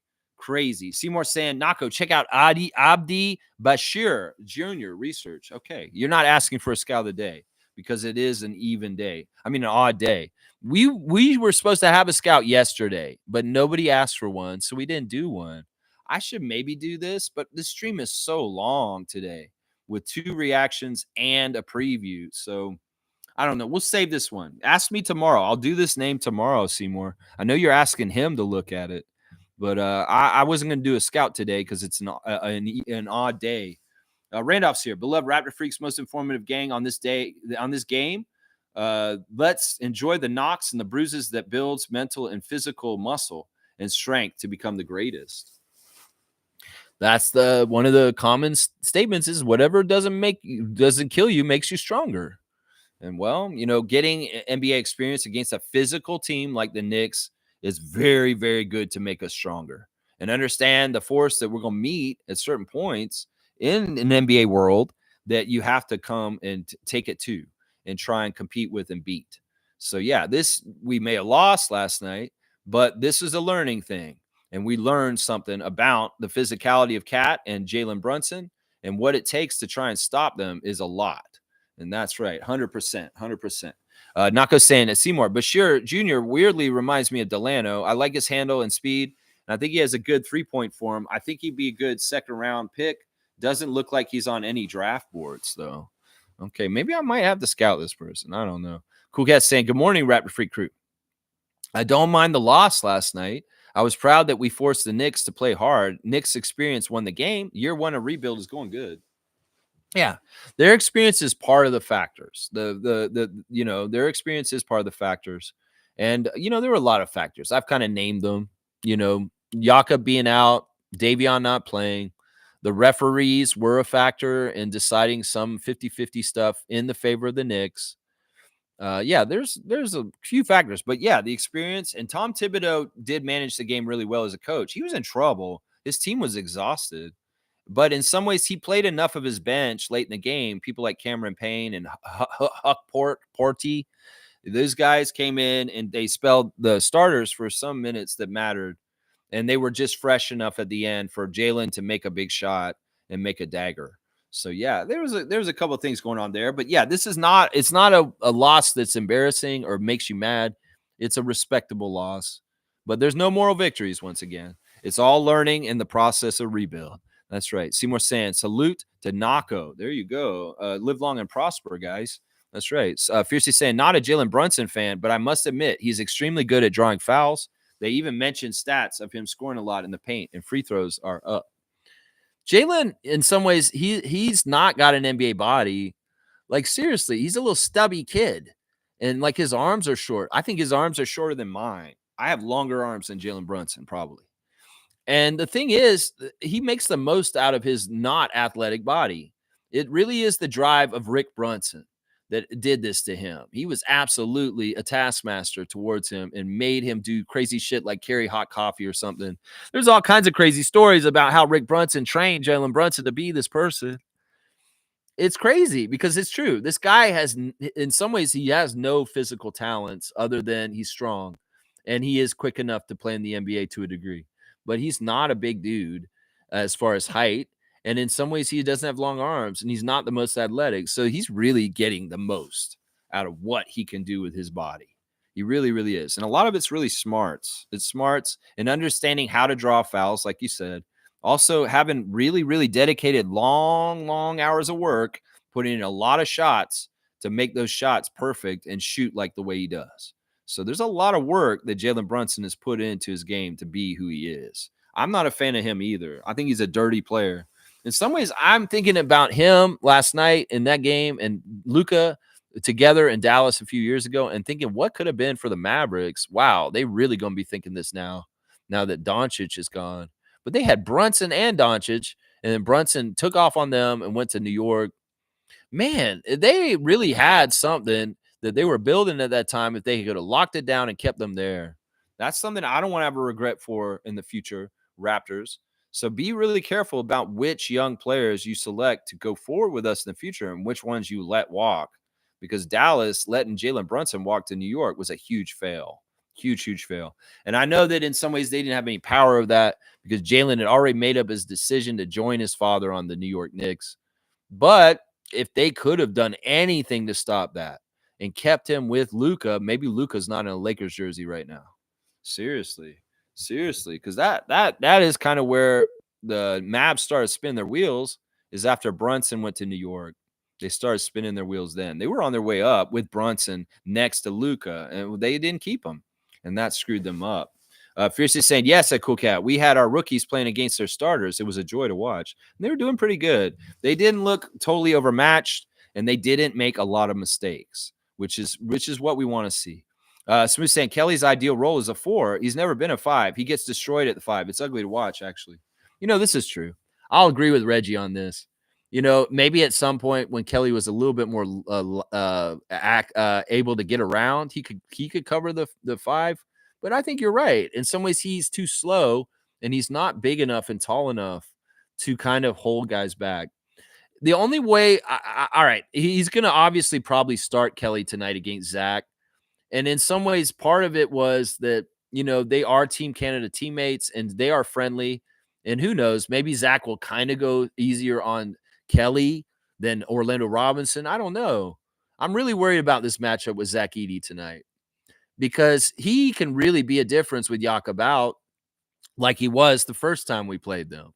And that's something we need to shore up. That's why I want to plead with Darko. Don't start Kelly tonight. Start Orlando and start the game right with a good, big physical guy that can try and stop Zach from getting going and opening up the inside. And then it makes things so much easier for the Grizzlies and their offense dominating the inside with Zach. So we've got to neutralize him early, and that's Orlando. It's not Kelly.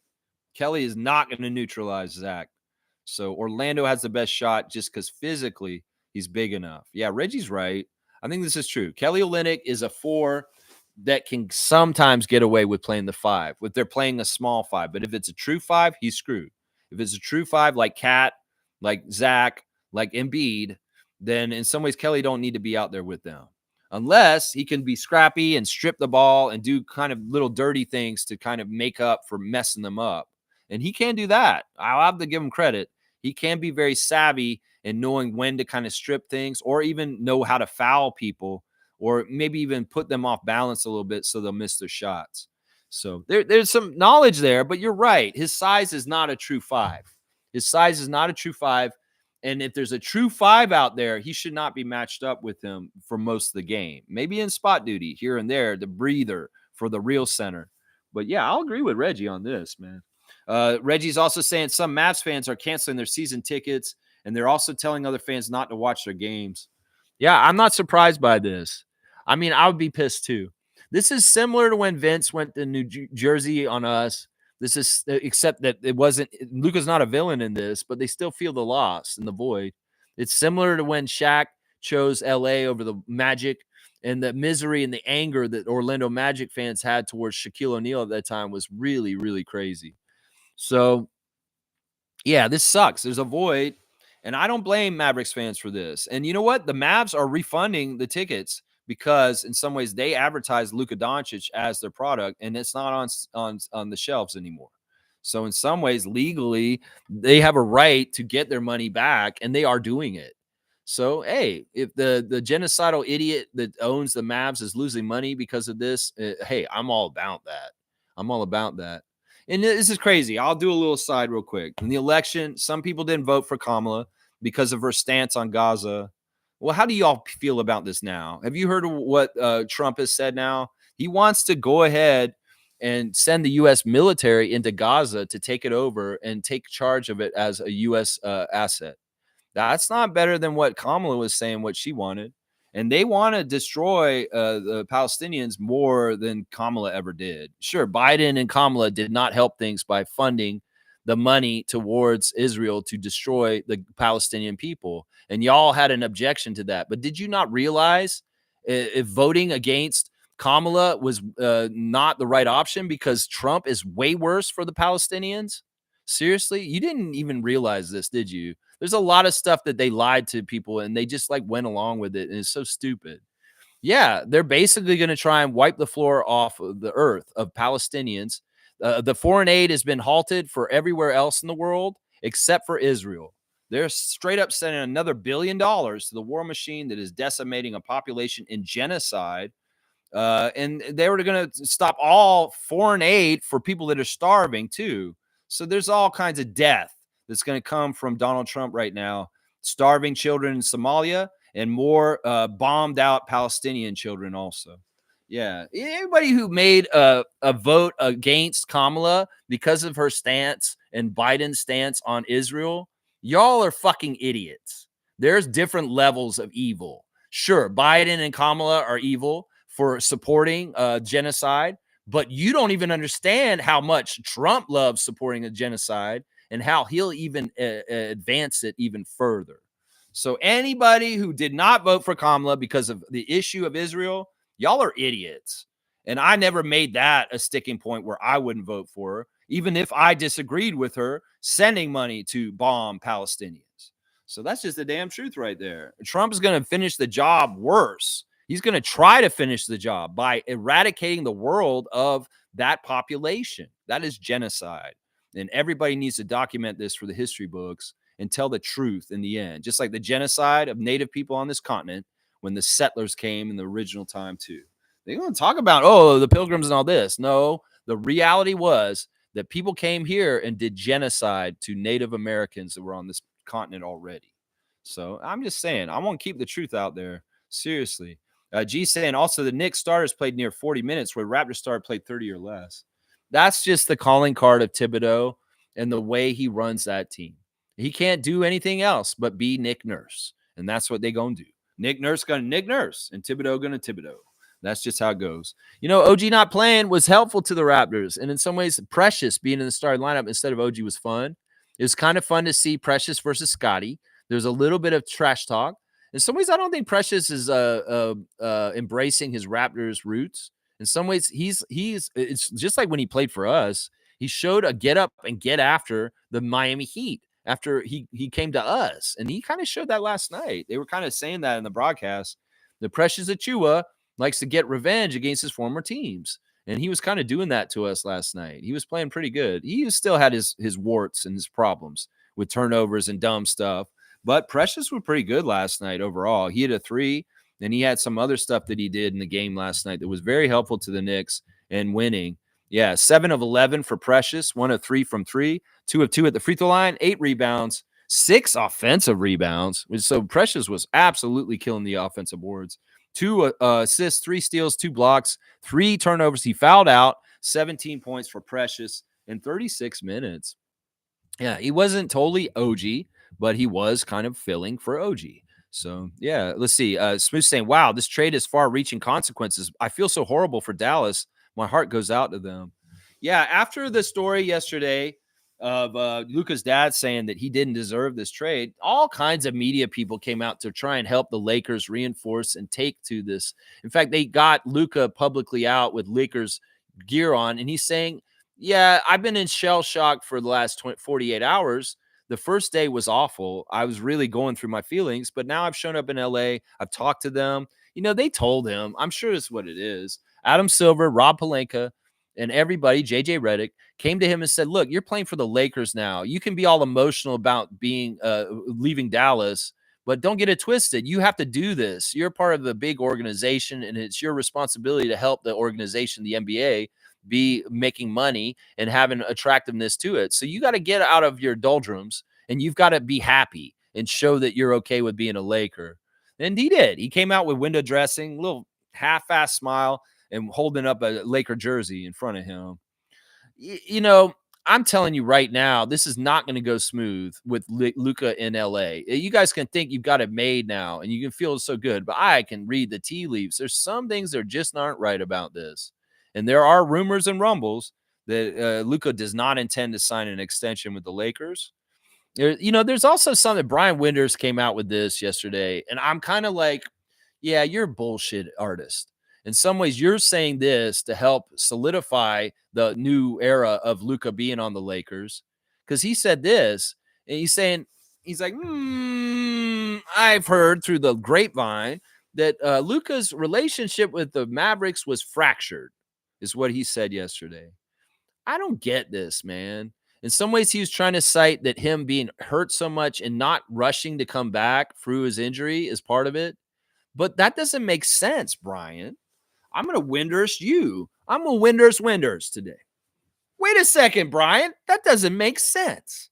If Luka had a fractured relationship with the Mavericks and wasn't wanting to be there, why the hell would he buy a $15 million house, Brian Windhurst?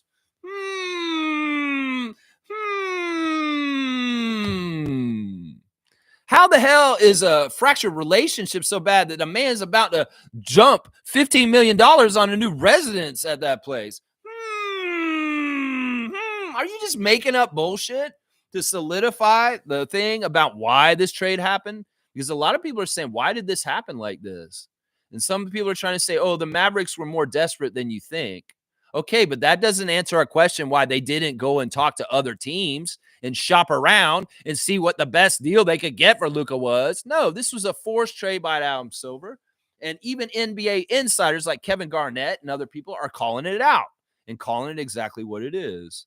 A handout to the Lakers nation and an opportunity that was solely given to them by Adam Silver. Nobody else got a chance to talk to them about acquiring Luka. Nobody did. You don't have to be stupid. You can Winders this shit and I'll figure it out. So, okay, you're trying to do damage control. You're trying to make it seem like this is an organic deal that just came about. Bullshit.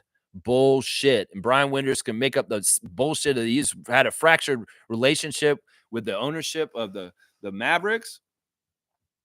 Maybe because Mark's gone. I don't know. Maybe they're being jerks. I would think that a Palestinian supporter like Kyrie Irving has more fractured relationship with the genocidal, crazy-ass IDF-given owner in Adelson. Like, does that make any sense? That Luka had a more fractured relationship with a genocidal owner than the guy who stands for Palestine publicly and Kyrie Irving? I don't know. I'm Winders today. And Winders ain't adding up, is what I'm saying right now. That's right. He ain't adding up right now. It's not making sense. Not making sense. Dennis Schroeder made a very controversial comment yesterday comparing NBA players to modern day slavery. Wow. I made that same comment yesterday on my channel, Reggie. You might have missed it. There was a joke on Kenny versus Spenny around 2000 where Kenny got up on the stage at Yuck Yucks and he said, the NBA is modern day slavery. And it's a joke. It wasn't just that. He made it into a joke. He had a punchline and everything. It was funny, but it also was cringe because I was like, in some ways he's right. In some ways. Yeah, Dennis has a right to say this, I think, out of anybody. The fact that he's been traded 3 times in the last 2 years. I think that he has a right to say this if anybody does. Seriously. And I don't disagree with him. Dennis Schroeder is an outspoken person, and I respect him and love him. And I ain't going to get mad at him about that. Because in some ways he's right.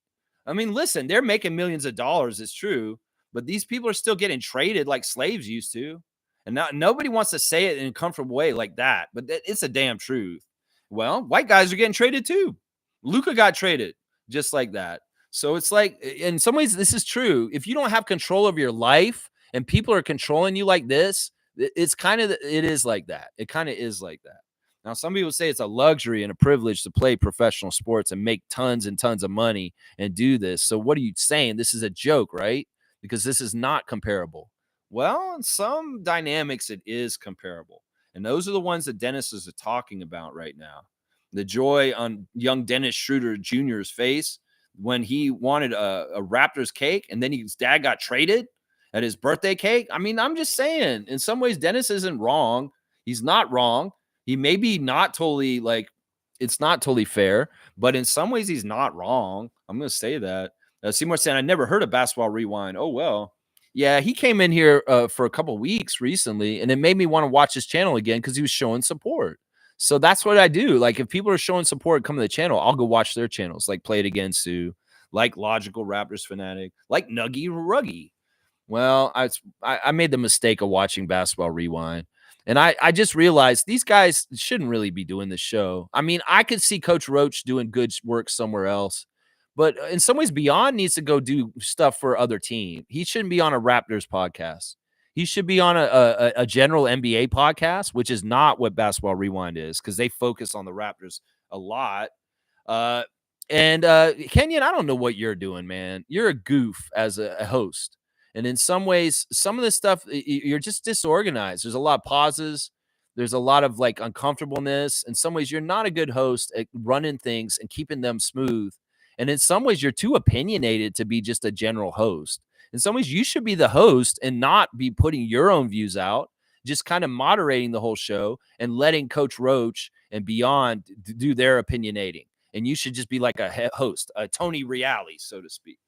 So I don't know. I'm not going to talk about them anymore.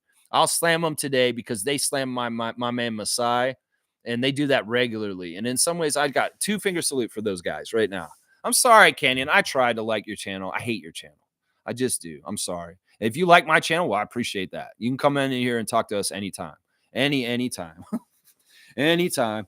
Charlie Knockout's here. Great. She gorgeous. Who's gorgeous? Kayla Gray. You're talking about, from the Instagram fits. Yeah, she had a very nice, like, cream white outfit on yesterday that really, really accentuated, like, her figure. And I would say this, Kayla, sometimes some of the stuff you be wearing is a miss. Let's just put it that way. I mean, and sometimes I know people want to be celebrated for all sizes and stuff like that. But there was some stuff you were wearing that wasn't showing some parts of your body earlier in the season. And I was like, does Kayla know this? But yeah, no, for the most part, she's an effervescent personality that I enjoy around the team, same as Savannah Hamilton. But Kayla Gray's awesome. I love Kayla Gray. And you guys keep doing the TikTok. She gorgeous. That's right, Charlie. Good to see you, Charlie Knockout. Charlie Knockout can identify a knockout is what we're saying. Yeah, that's Mike Tyson just knocked that guy out. And Kayla Gray, she's a knockout. So, yeah, good to see you, Charlie. Every morning, 9:30 a.m., talking Raptors. I hope you'll join me more days and come into the chat and identify some more knockouts, man. Blackhawk saying Davion not playing was planned. Playing Jacoby and starters over Davion and Oshai singles less defense, which means a sacrifice game. IQ on the floor when Scotty's on the floor, more sacrifice. Yeah, I can't argue with Neil. There was a little bit of pulling punches last night by the Raptors, and you see how close we were to possibly beating the Knicks. Who knows? If we had not pulled punches in certain ways, like Davion Mitchell not playing, we might have won, is what I'm trying to say right now. And playing Jacoby over the starters was another one of those. Oshai, in some ways, is a more capable defender with more experience. It would have been maybe more conducive to start him, but no, they wanted to give the experience for Jacoby. In some ways, this is the decision of Darko to go for development versus what Nick Nurse would do in trying to win. And that's what, in some ways, on the download, Masai wants. If there's a reason why Nick Nurse got fired in this last year as the Raptors coach, is because he didn't follow these instructions that Darko followed last night. Does that make sense? Start Jacoby, Darko. Oh, yeah, I will. And maybe they came to Nick and say, will you start Jacoby tonight, Nick? He said, no, man, I got to start Fred and OG and Pascal. Charlie's saying, love the energy of our backcourt right now. Yeah, we've got a lot of great backcourt players. We have a luxury right now. In some ways, I've always pined for good backcourt depth, but also good front court depth with the center. And we kind of got a little bit of both right now. The fact that Jakob is out last night and we have Orlando around right now is really nice. Now, on the backcourt, which is Charlie's point, the fact that, not only did we got Emmanuel, which is a point guard that we've kind of wanted for a couple of years now. We've been saying, it'd be great if the Raptors could have a maxi. Well, we got that. And that's something that was on our list, and we went and got him. And he's a level of player that's going to be great in the years to come. And let's not give up on him too early, Raptors fans. Seriously, Emmanuel has got a lot to be discovered. Now, last year in the offseason, we made an amazing trade with Sacramento for Jalen McDaniels, which landed us Davion Mitchell. Now, I wasn't sure what Davion would do. There's no telling. In some ways, he's a reclamation project to kind of make up for, you kind of spin his wheels on the Kings. And then we drafted in the second round a fantastic second round point guard in Jamal Shed. And this is all of a sudden, we've got this luxury of choices in the backcourt, which is fantastic. Not to mention the fact that Scotty is obviously an option at backup point guard, and even RJ at this point. And the other thing on the download that has been done on the 905 level, but not so much on our level yet up at the Raptors, is that Jacoby can run the team at point guard also, guys. You guys may not know this, but I've seen him do this on the 905 level. So this is great, having so many different ball handling options, different looks, the look of IQ, the defensive look of Davion, the headiness of a young rookie like Jamal Shed. This is fantastic. Charlie, I'm with you, man. The energy of our backcourt sets the tone. And as Darko said in practice interview yesterday, we are doing something this year with our energy on defense in the backcourt that expends a lot of energy. We're full court pressing a lot. We're playing a very dogged point of attack defense at half court that takes a lot of energy to do. And I'm really proud of our guys for investing and committing to doing that energy, because that is will. Some guys won't do that. In some ways in the NBA, there's a lot of lazy guys that will not come through and give that full energy like that. And there's one thing we could say about the Raptors. We put that energy out there, and we're busting our ass every night we take the court. And I love that. Trevor wants the classic card. We'll do that soon. And there's a cutoff. Thank you for the cutoff, Trevor J. Trevor's saying the Milwaukee Bucks sent Middleton to the Washington Wizards for Kuzma in a 4-player deal. This is breaking news. Let me go look at this. All right, we'll do a little trade reaction if this is true. There it is. Chris Middleton is going to the Wizards. Oh, man, that's sad for him. That's really, really sad. Kyle Kuzma will go to the Bucks. Wow. Okay, who else is in this deal? This is crazy. A.J. Johnson is also going to Washington. A.J. Johnson. Isn't he that really good rookie they had off the bench? That's that guy, right? Patrick Baldwin Jr. is going the other way to Milwaukee. That's all right. I knew that Middleton was being shopped around, and I'm not surprised by this. I think that this is lucky for Kyle Kuzma. You are so lucky, bro. In some ways, you're getting away from the island of misfits toys on Washington. You are the epitome of a misfit toy, and you should have been on the island of misfit toys for a while still, but you escaped. Somehow you escaped, and Milwaukee wants you for some reason. I don't know why. But, yeah, this will be interesting. I hope Kyle Kuzma doesn't mess up Milwaukee's postseason chances by being unserious. In some ways, I wouldn't have done this if it was the Bucks. You have time served with Chris Middleton and experience and gelling with your nucleus for a long time. He won a championship. This is a weird deal. I don't like it. I don't like it for Milwaukee. I like it for Washington and Kyle Kuzma, but I don't like it for Milwaukee or Chris Middleton.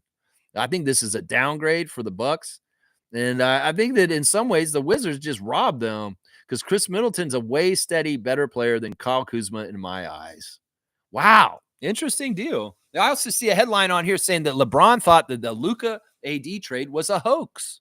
He didn't think it was real. So LeBron didn't even know this shit was happening either. That's crazy. That is crazy, man. All right, let's keep going. Thanks for the trade deadline, the trade announcement there. Good stuff, Trevor. I'm going to give you a dunk for giving me information in the right way right now on a real substantial trade that actually happened. So, Trevor, I'm going to give you a dunk for that. Thank you for letting me know. 24 points for Trevor on his 6th dunk of the season so far. That's crazy. It's like DZ saying, is this a Raptor stream or CNN? Jeez. Nah, in some ways, some of this stuff is important. Listen, I can't stand silence, Slug DZ. If they're going to do this shit, we need to start talking about it and get mobilized and get organized. Seriously. If I sit and don't say anything about this, I'll have regrets if we fall into a horrible dictatorship dystopia under MAGA. So, yeah, this is important. I'm going to talk about this, and I will not be silenced. And I will take time to do it. Now, I'm not doing it as much as I used to. You can ask people. You can ask them. I would go off on politics and willy-nilly at any time, and I'm trying to limit it at least. But some of this stuff is important to talk about as it happens. And everything I said today politically is absolutely true. And you don't have to agree with it, but it is the damn truth. And I will speak the truth. Wow, the truth is still allowed to be speaking, because who knows? In a couple of months, in a couple of years, it may be illegal to speak the truth, because that's where we're going right now. So I'm damn for sure going to say something about it right now before people are starting to persecute people for speaking the truth, because they are. There's no freedom of press in the United States at this point. The who is it? CBS is going to have to pay the president for some stupid little comment that was unflattering during the election campaign as a lawsuit. And they're really trying to strip the media of being objective and being able to criticize this new president. This is not a good sign. Freedom of press is an important, integral cornerstone of American democracy. And they're going to try and take that away right now by punishing news organizations and intimidating them to tell the news the way they want them to. That is not democracy, and that is not a free world. And this is serious, Slug DZ. Some things are beyond basketball. And, we don't have no basketball. This world just falls apart in the stupid far-right shit that's happening right now. I'm just saying. And I want to say this right now also. Anybody who lives in Ontario, you need to find out where your polling place is and get a plan for February the 27th. I'm serious. The way the world is degenerating right now, if one of your few rights is to vote, you better exercise it. I don't give a shit if you're apathetic like some of the former people used to be on this channel and say, oh, it won't matter. Well, motherfucker, go do it. Seriously, just go do it. I don't care who you vote for. I would encourage you not to vote for the PC party, because they're the direction of the world going in the wrong way, like the direction of the United States right now. So I'll just say, if you live in Ontario, you better vote. I'm serious. And don't take that as an idle threat. I'm serious. Y'all need to vote. And it's not me that's going to come at you. It's going to be the horrible shit that happens in the future if we don't start getting up off our ass and exercising our democratic right to vote. That may be taken away from us if we don't start enacting and using it. So I'm sorry, it's like DZ. I will talk. It's not CNN. Fuck CNN. This is a real grassroots news source, and you're going to get it from me. Why would I fucking lie to you guys? What do I have in it to lie to you about Israel? What do I have in it to lie to you about President Trump? I have nothing in it, nothing to gain from it. All I have is to stand up for the truth and what's right in this world as it degrades into a cesspool of misogyny, racism, sexism, and deplorable Nazism. So, yeah, I'm not going to be silenced. I'm sorry, man. And yes, I will get political sometimes. And there are important things that are coming up in the news that have to be noted. They have to be noted. Seriously. Wayne's saying, I have no sympathy for anyone who inflicts pain on themselves. Let us protect our country from idiots inside and out. Yes. In some ways, it's not their fault, though. In some ways, they have been dumbed down and treated like sheep and uneducated, and they're just stupid people. They don't understand. They're lied to. They're manipulated by.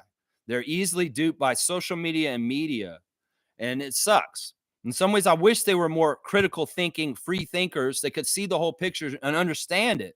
But unfortunately, there is a populace that is very easily fooled, and through hate and fear. And that's the sad thing. So I feel we need to worry about this, Wayne. We are connected to them no matter what, and it's scary right now. Everything that happens with the state affects Canada. So we can be isolationists and say, oh, we don't need to pay attention to them. No, we do, because there's dominoes that can fall that are not pleasant or happy or good for Canada if we aren't vigilant and being proactive against fascism on our continent. I'm just going to say that right now. Seriously. It's important that we are involved and we talk about this here, even if it's not our country. Seriously. Blackhawks saying, I don't feel bad for Dallas or Luka. Tough bananas. I feel bad for Dallas fans. They didn't ask for this at all. And in some ways, this is incompetence. Some people are saying that Nico Harrison is smart for doing this and this is the right move. I can kind of see the argument on this. In some ways, that's what Beyond was saying on Basketball Rewind, is that he's, as a Dallas fan, he's happy because he feels like the Mavericks have a better chance to win now because Anthony Davis is on their team. And I agree with that. I agree with that. The Mavericks got better in some ways without Luka, but some ways they didn't. Some ways they didn't. Blackhawks saying Luka will resign with the Lakers. I don't believe that. I don't believe he will. I think that what people are saying is true, that the first chance he gets, he's going to bolt and try and join Nikola. He will try and join Nikola. Now that he's dislodged from the Mavericks and he doesn't have that same track with Supermax money, he doesn't have to have loyalty to LA. LA just has this idea that he just wants to be there. That may not be true. Seriously. He maybe smiles and fake smiles and, yeah, okay, I'm playing for the best club in the world right now. That's that. They told him to say that. I don't believe this. I think that he will run out of there the first chance he gets in his own free agency decision. Sometimes this is the way people that get traded blindsided like this react.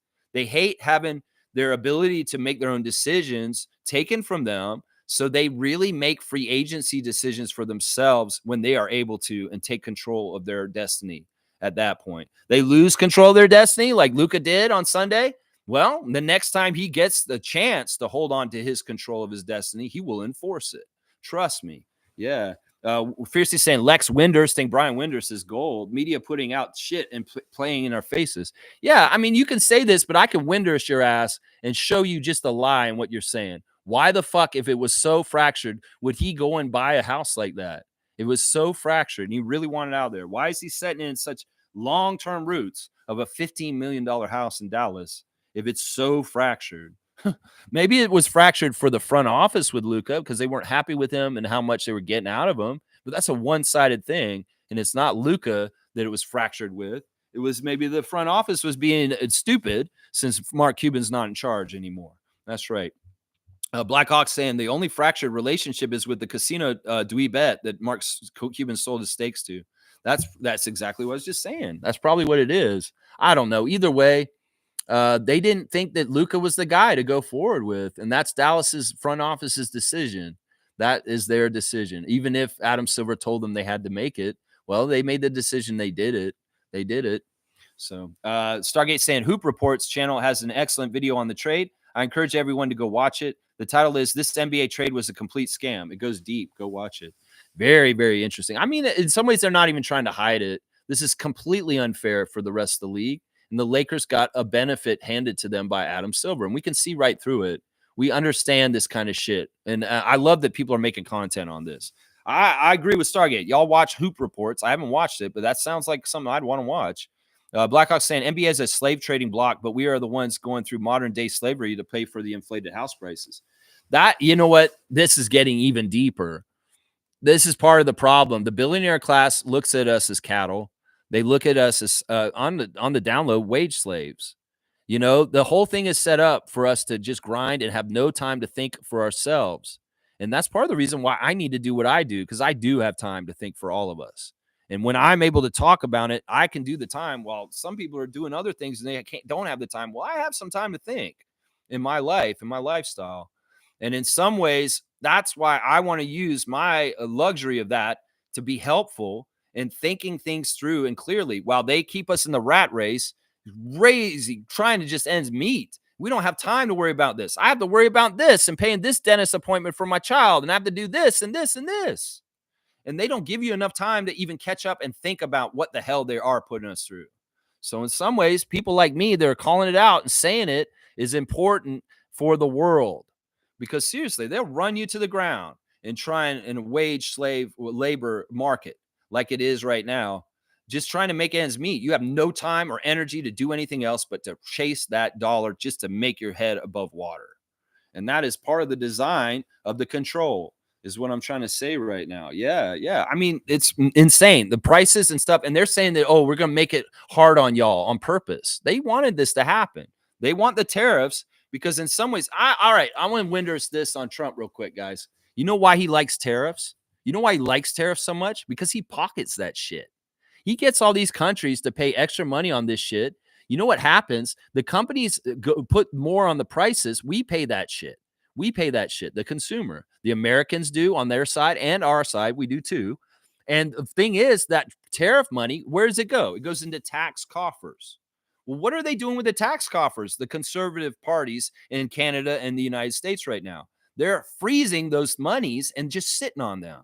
They will not give the money to the hospital to be able to be funded properly to take care of the patients. They will not give the money to the school to fund the school properly, to educate the children so that they can think for themselves and critical thinking, because they don't want that. They want a bunch of sheep that are stupid, that'll just fall in line with their reality and their world that they're trying to create. And that's the thing. An educated mind, a critical thinking mind like mine, is a danger to them, because it will tell everybody else, well, this is fucked up and this is bullshit. And y'all, we shouldn't be standing for this.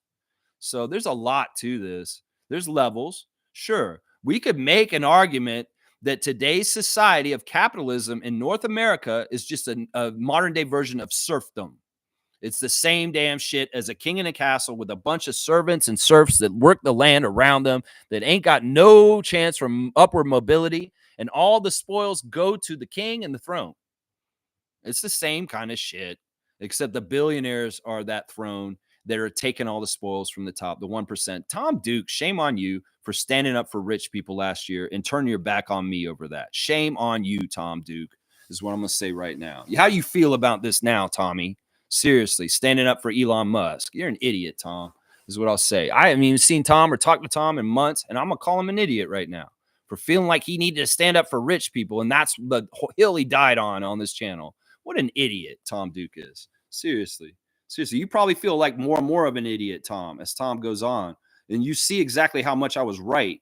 Seriously. Oh, man. Wayne's saying slaves didn't get paid. Stop it. Modern day debt is but not well-paid occupations playing a kid's game. It's a privilege to get paid most times what you're worth. I'm going to agree with this. In some ways, that's part of the illusion and all that stuff. But I'm talking about control of your life. I'm talking about the ability for somebody who owns your contract, not necessarily you, but can trade that contract to anybody else. It's just like a slave owner trading a slave to another slave owner. The action is similar if it's not with the financials and the whole look of it, but you're basically telling somebody you got to uproot yourself and go somewhere else and live somewhere else and work for somebody else all of a sudden. Some of that action's the same. I'm sorry. And it's not just for the NBA. This is true for all the sports to a degree. Any sport that has trades in it, it's the same. The NFL, the MLB, the NHL, it's the same. G saying, I don't think slave is the right word, though. Comparing players that can choose to go to other teams in free agency, pawns may be a better word. Yeah, I don't know how to exactly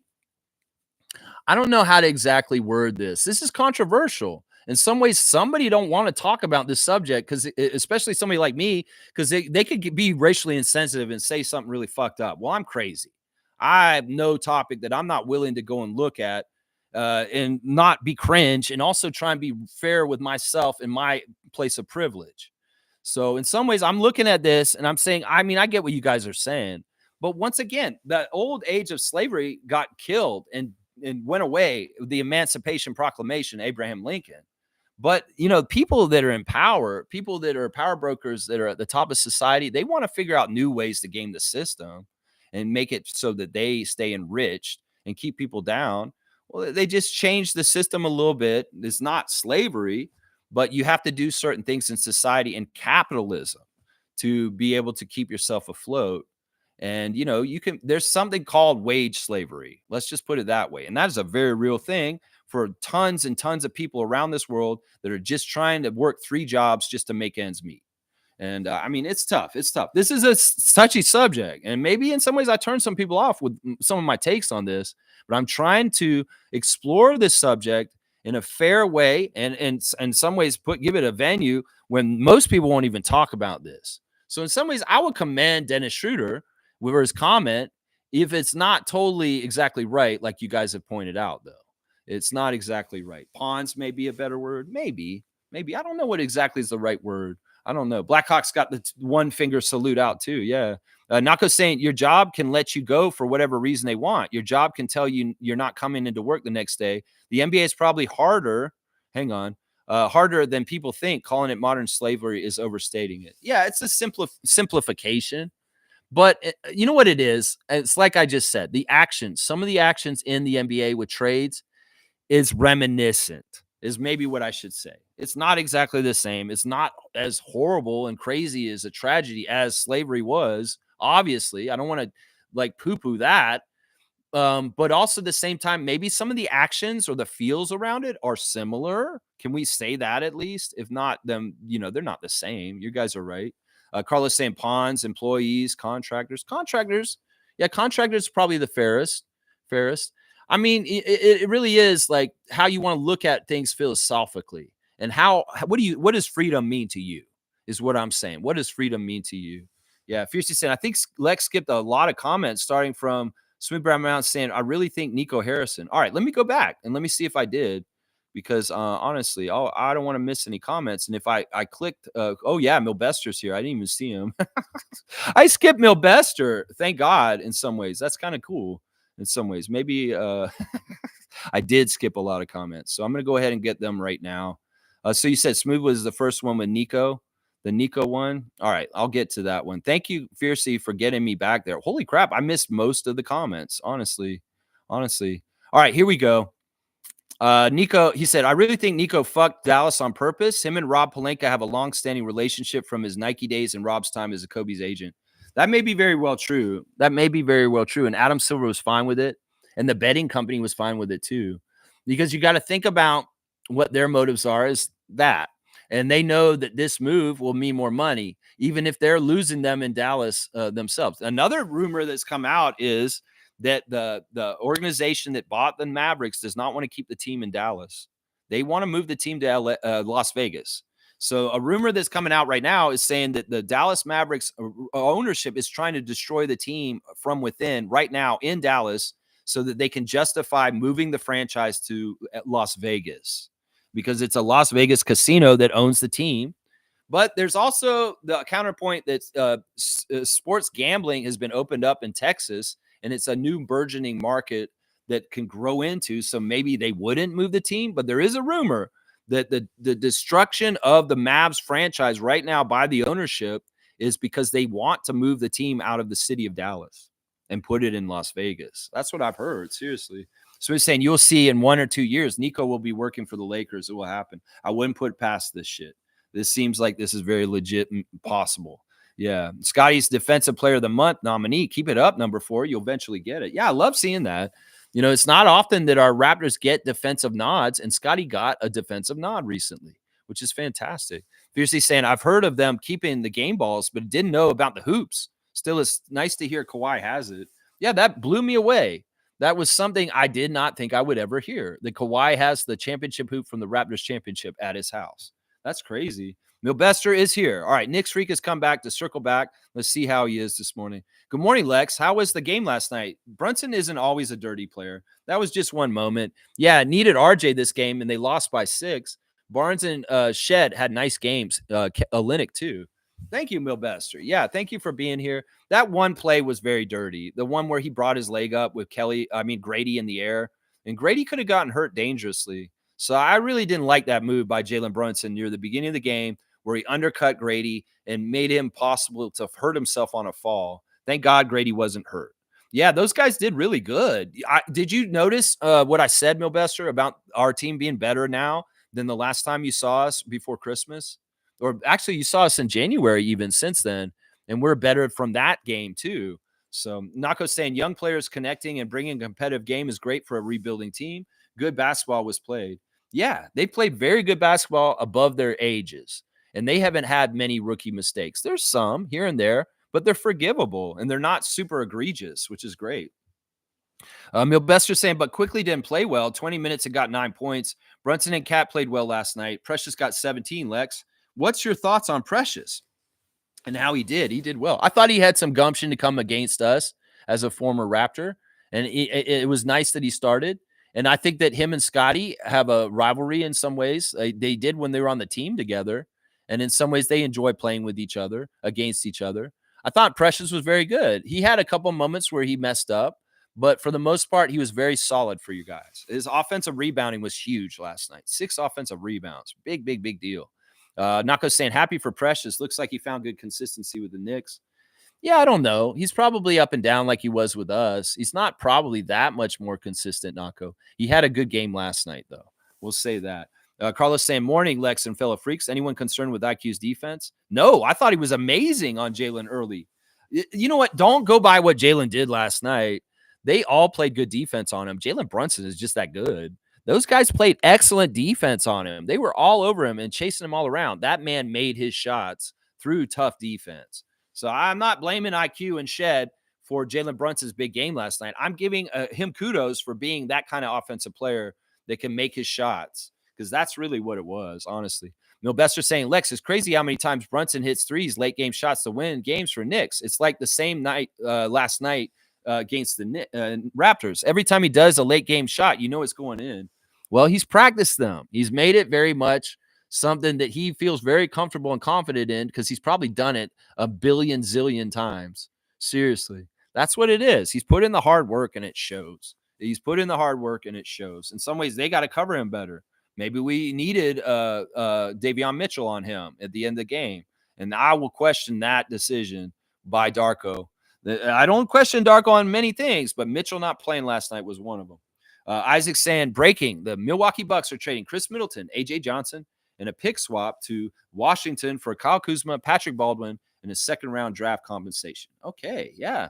I like the deal for the Wizards because Chris Middleton's an upgrade. I hate this deal for Milwaukee.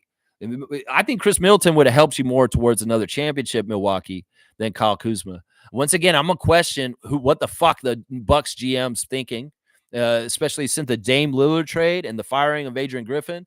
There's a lot of stupid shit the Bucks have been doing, and I think this trade will go on that list, is what I'm going to say right now. Yeah, that's crazy, man. Milbester saying, I thought Kuzma was going to be a trade target for the Knicks. I guess not. Would you want him there? I wouldn't want him in Toronto. You want him on New York? Okay. Chris got banished to the Washington Wizards. Yeah, it's sad for Middleton. It's sad. What did he do wrong to them? He's been a steady, solid shooter. He was an all-star for them at one point. I don't understand this. He's a champion from your champion core. If it ain't broke, don't fix it. Why are y'all so easily discarding Chris Middleton? Do you not remember how he can help y'all in the playoffs in certain ways? That acumen and experience of playing next to Giannis, Bobby Portis, and big, dumb, goofy, caveman-looking Brook Lopez? Seriously, this guy has time accrued with them and that crew. Well, it's gone now. Now you got a goofy guy who has doodles on his neck. Doodles on his neck that's coming in to play for you guys now. Little doodles. That's right. Yeah, good trade for the Bucks. I don't agree with that. I think this is a downgrade. Seriously. They didn't just lose Chris Middleton. They lost AJ Johnson. AJ Johnson's been fantastic for them. He's their backup guy, right? The white guy, Green, or is that Green? Is their guy Johnson and Green, and they're both AJs, and I'm getting them confused? Because it seems like that's a good backup guy who's taken over the backup role of Pat Connaughton in Milwaukee. So, yeah, I don't get this, man. It's not. I don't think it's a good trade for the Bucks. I'm not with me, man. No. Isn't Chris real injury prone? He has been in recent years, but he's had stretches where he's been perfectly fine. It's not like Kuzma is perfect with his injuries. Blackhawk saying Wizards need professionals to offset the dicking around on the team. Yeah, that's why I think this is a good trade for them, is because Chris Middleton's more professional and he's going to bring more standards to that team. So in some ways, I think the Wizards won this deal, guys. I really do. I'm questioning the head of the Bucks front office right now. I think they're idiots, honestly. Fiercely saying, thanks for the breaking news, Isaac Campbell. The youngin who plays dirty and intense, maybe is Jackson, not sure. Anywho, Middleton for Kuzma. Yeah. Giannis dicks around a little bit. Yeah, but Giannis is a high-level player in some ways, and it's not really that he dicks around. He's just a childish guy. He has a childlike mentality, but when he's playing, he's very serious. He's very, very serious, and he cares. Fiercely saying, yes, Smooth Brown Man. Same as when Jay Rue was sent to Portland. Jay Rue. Oh, Drew. You spell his name. Oh, yeah, Drew. That is how you spell his name. It's just weird with the R up high. Sent to Portland, then back to Boston, hoping Middleton not stuck in Washington. He's valuable to contending team. I don't care about what happens to Middleton. I just think this was stupid by the Bucks. He could play in Washington for the rest of his career. I don't care if he ever gets out there. That doesn't matter to me.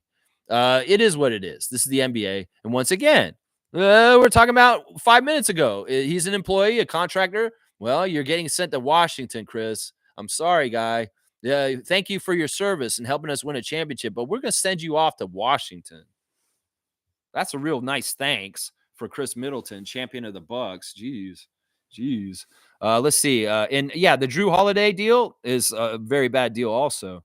Milbester saying with the Wizards trading Kuzma, it looks like Valanciunas will get traded by tomorrow, and I think the Knicks will get him. We need a second big behind Cat while Mitch returns for the playoffs. Well, like they were saying in the broadcast last night, the Knicks' hands are tied. Y'all have done too many moves, and y'all can't really do a whole lot of moves. In fact, they were saying on our broadcast last night that y'all's move is going to be Mitchell Robinson being healthy all of a sudden and coming back. I wouldn't hold your breath on Valanciunas. Although I've heard that Valanciunas is either going to the Lakers or the Knicks, is what I've heard. Well, this is the NBA trying to guide water once again. Trying to guide water. That's right. Randolph saying KJ Martin was traded to the Pistons today. Okay, that's an incidental move. Interesting note, though. Let's see. Milbester saying Knicks had the Wizards' first-round pick, which is useless for us. It won't convey, and it will be a second-round pick in 2026 and 27. Might as well give them their pick back for Valanciunas.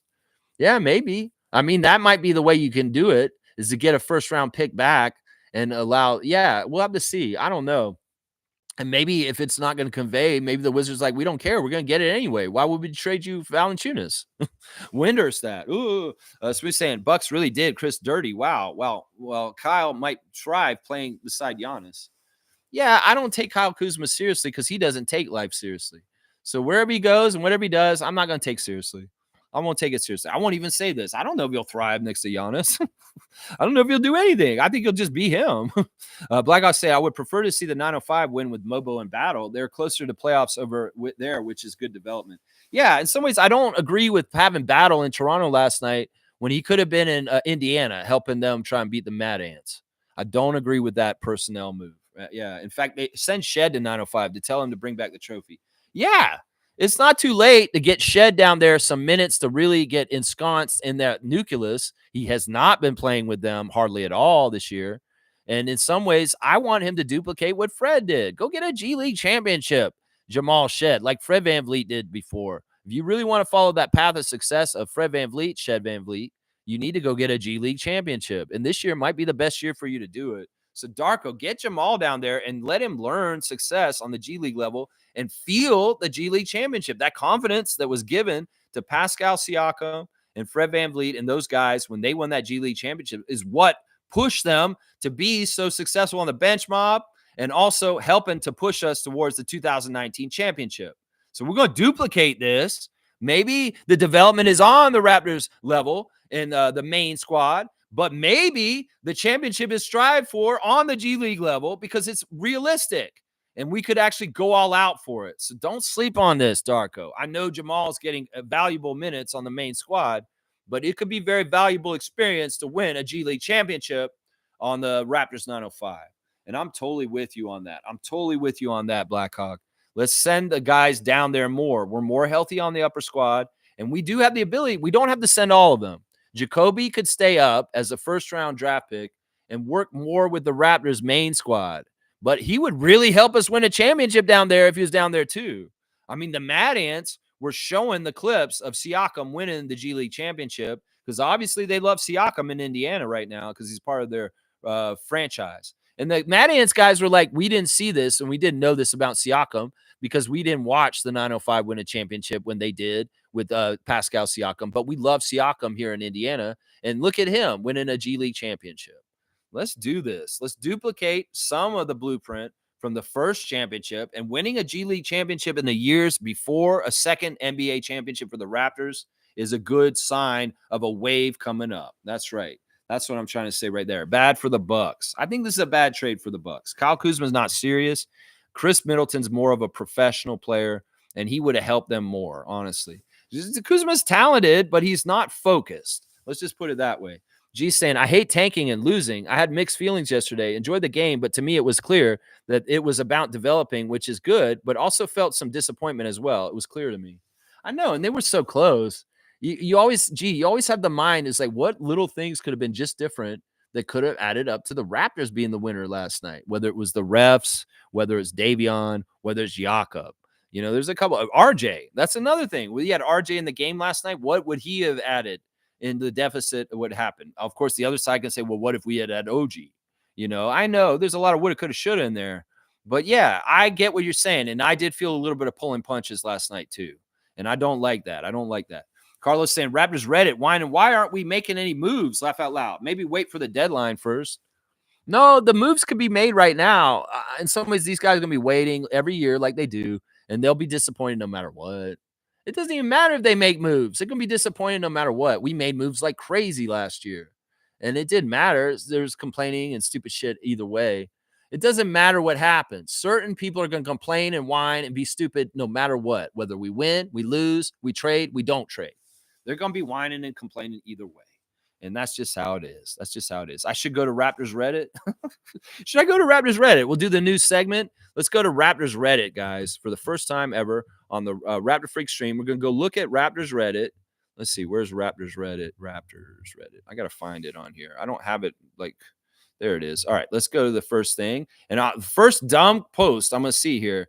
All right, here's the first one, the very first one. And this is by Scotimus Maximus Barnabas, whoever the fuck that is. Can we just get a small trade, Maside? Anything to hold us over. And he's got a picture of Dave Chappelle from the Chappelle Show with that crackhead, Ashy Larry, or what? Not Ashy Larry. You know the crackhead he always played. He's saying, got any more of those trade rumors, Raptor fans? All right, you guys are officially addicts if you're using Dave Chappelle crack addict pictures on there saying that. Yeah. And let's see what the comments are saying. I feel like Masai likes to finalize trades 30 minutes before the deadline.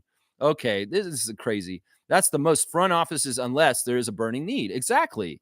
That's what I'm saying. All right, so maybe there's some people that are smart here, but a lot of people are idiots. A lot of people are idiots on here too. So yeah, that's the main ask. Can we get just a small trade deadline for our crack addict trade deadline fiends on Reddit? That's your Reddit post of the day. They got Dave Chappelle all cracked out. And come on, can you just give me a little fix? Oh my gosh. That's how bad it is for them. Oh my gosh. Now, Milbester's saying at least Kuzma goes to Bucks on a contending team and not on a shitty Wizards, but Kuzma's inconsistent a lot. He was better in his early prime days with the Lakers. It was drama with him.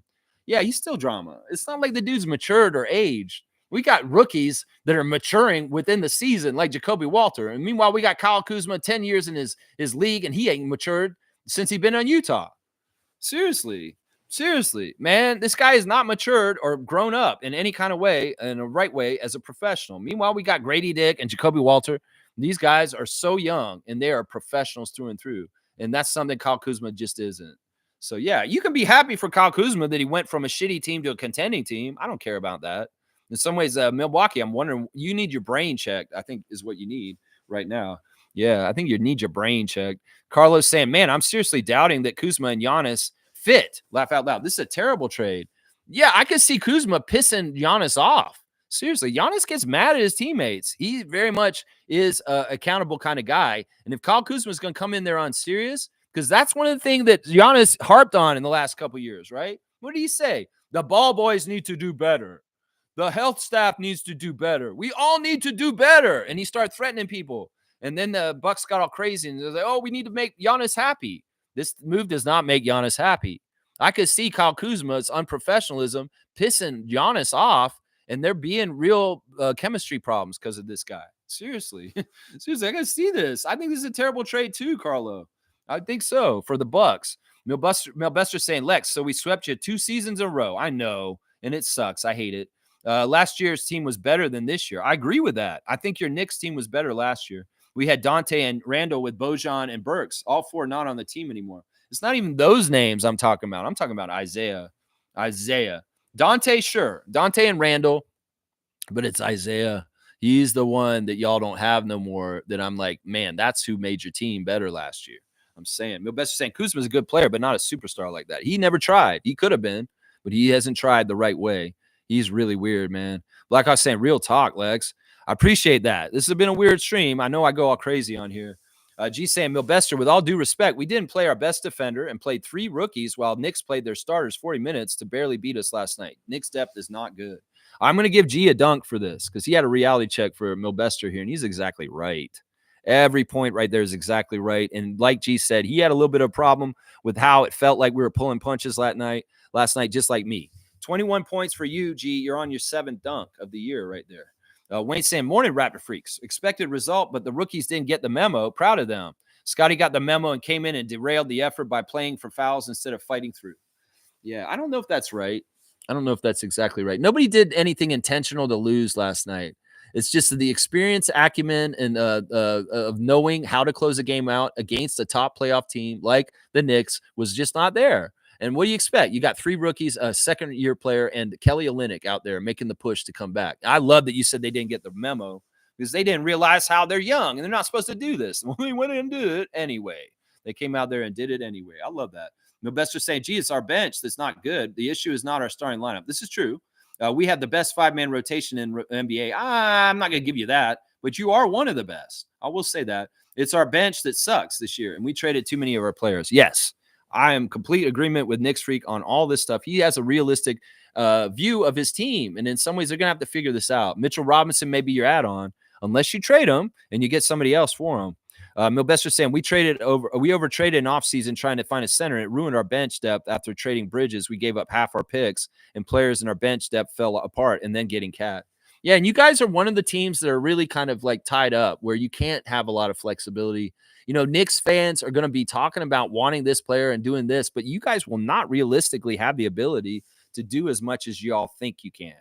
And that's the difference. In some ways, the new NBA, the opportunity may be in allowing flexibility in your cap space and being able to do stuff. And there's a lot of dead end contracts like Zach LaVine's that is just getting passed around. It's a toxic asset. And in some ways, you don't want those kind of things. So it's really smart if you can get your team to a flexible place where you can be an opportunist in the new cap world. But a lot of teams are hamstringing themselves, like you guys and the Phoenix Suns and a couple other teams that are already spent way, way higher. And the flexibility is just not there in the new apron system. So I don't expect you guys, like our broadcast was saying last night, the Knicks really don't have an ability to add a lot of players right now. They're really kind of stuck with what they got. And that's just how it is. G saying that's why I said 4 depth is not good. Also, your starters were playing our rookies a lot in this game, and no Yak, our 7-footer. Yeah, G's just calling it like it is. He got a dunk for this already. Nako saying at Milbester, no, I got to give best 5-man rotation to OKC with Chet healthy. That's the distinction, though. It's with Chet healthy. You can say that. Yeah, I don't know. I mean, there's some very good starting 5s in the league right now. And the Knicks are one of them, and so is OKC. I won't disagree with either one of you guys, but I can't suss out which one is exactly number 1. I can't.